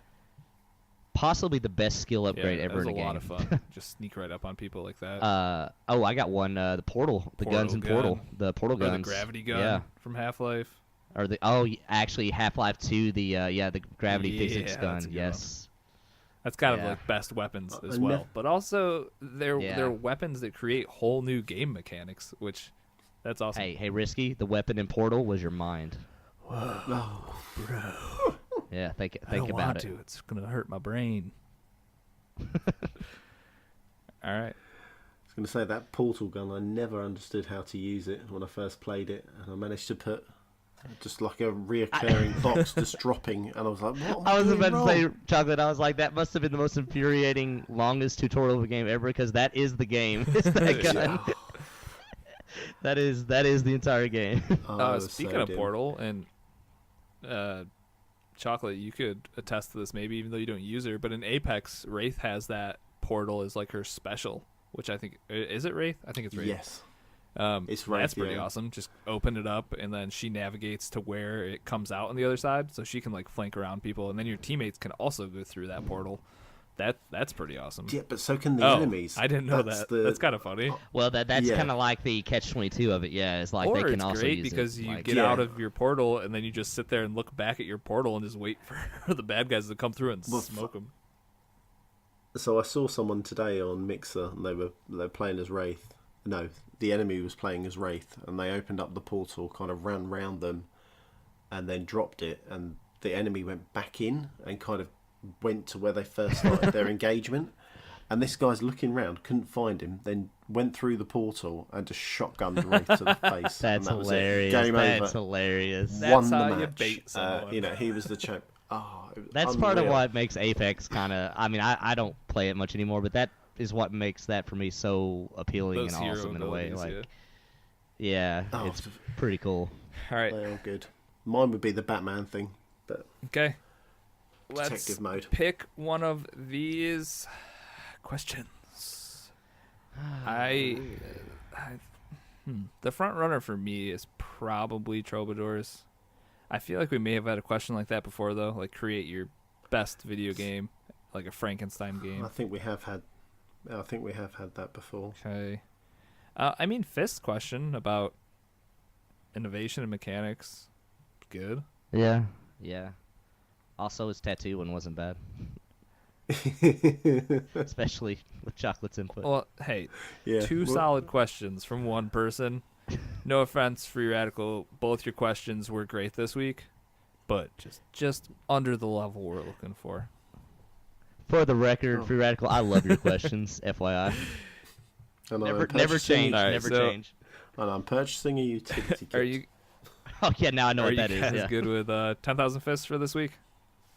This month, I Yep. should say. All right. Yes, this month. Somewhere Ladonians at home being like, still haven't won anything, you Well, jerks. he's gotta. What was his question? What movie makes me cry? You're gonna emasculate us all and then ask us to choose you? What? He did put the cry face To emoji. be I mean, fair. that does work a little bit in his favor, you know. It All adds right. character to it. So, the rules for this 10,000 Fists is you need to reach out to me to get your Yes. month of Game Pass. When you do that, I'll give it to you. Otherwise, I'm gonna keep it. I'm gonna put it on my account. I thought you were gonna be a total joke or jerk and be like, you have to meet me in person. It's like, oh man, Yeah. the loophole for the UK Yeah, guys. this is an actual physical month of Game Pass card I have in my hand. You have to take it from me. Oh, brutal. Brutal. All right. Hey, 2 hours, 10 minutes.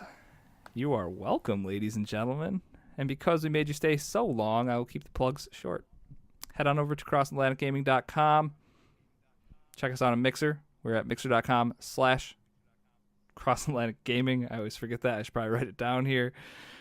Rate, subscribe on iTunes. Join us on Discord. That's where the most fun is had. Links for that are in the show notes. On Twitter and Instagram, we are at CAG Podcast. If you'd like to support us on Patreon, you can do that at patreon.com/CAG Podcast. Our drawing for that is in 2 episodes, so plenty of time to get on there. And if you need to reach out via email for any reason, cagpodcast@gmail.com.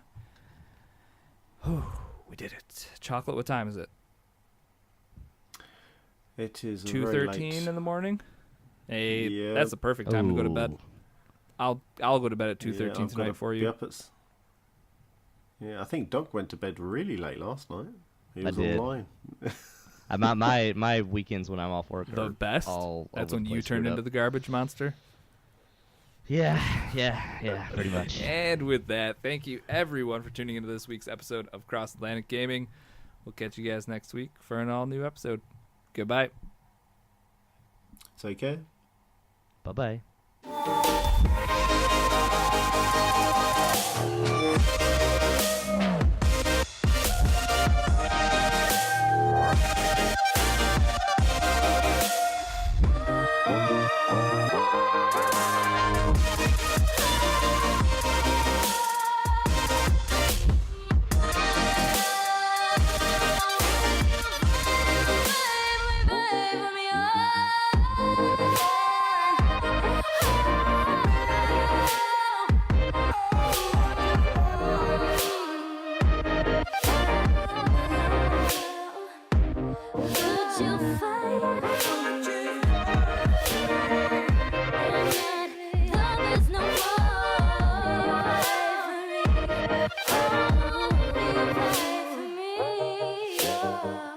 I'm reading a book about anti-gravity.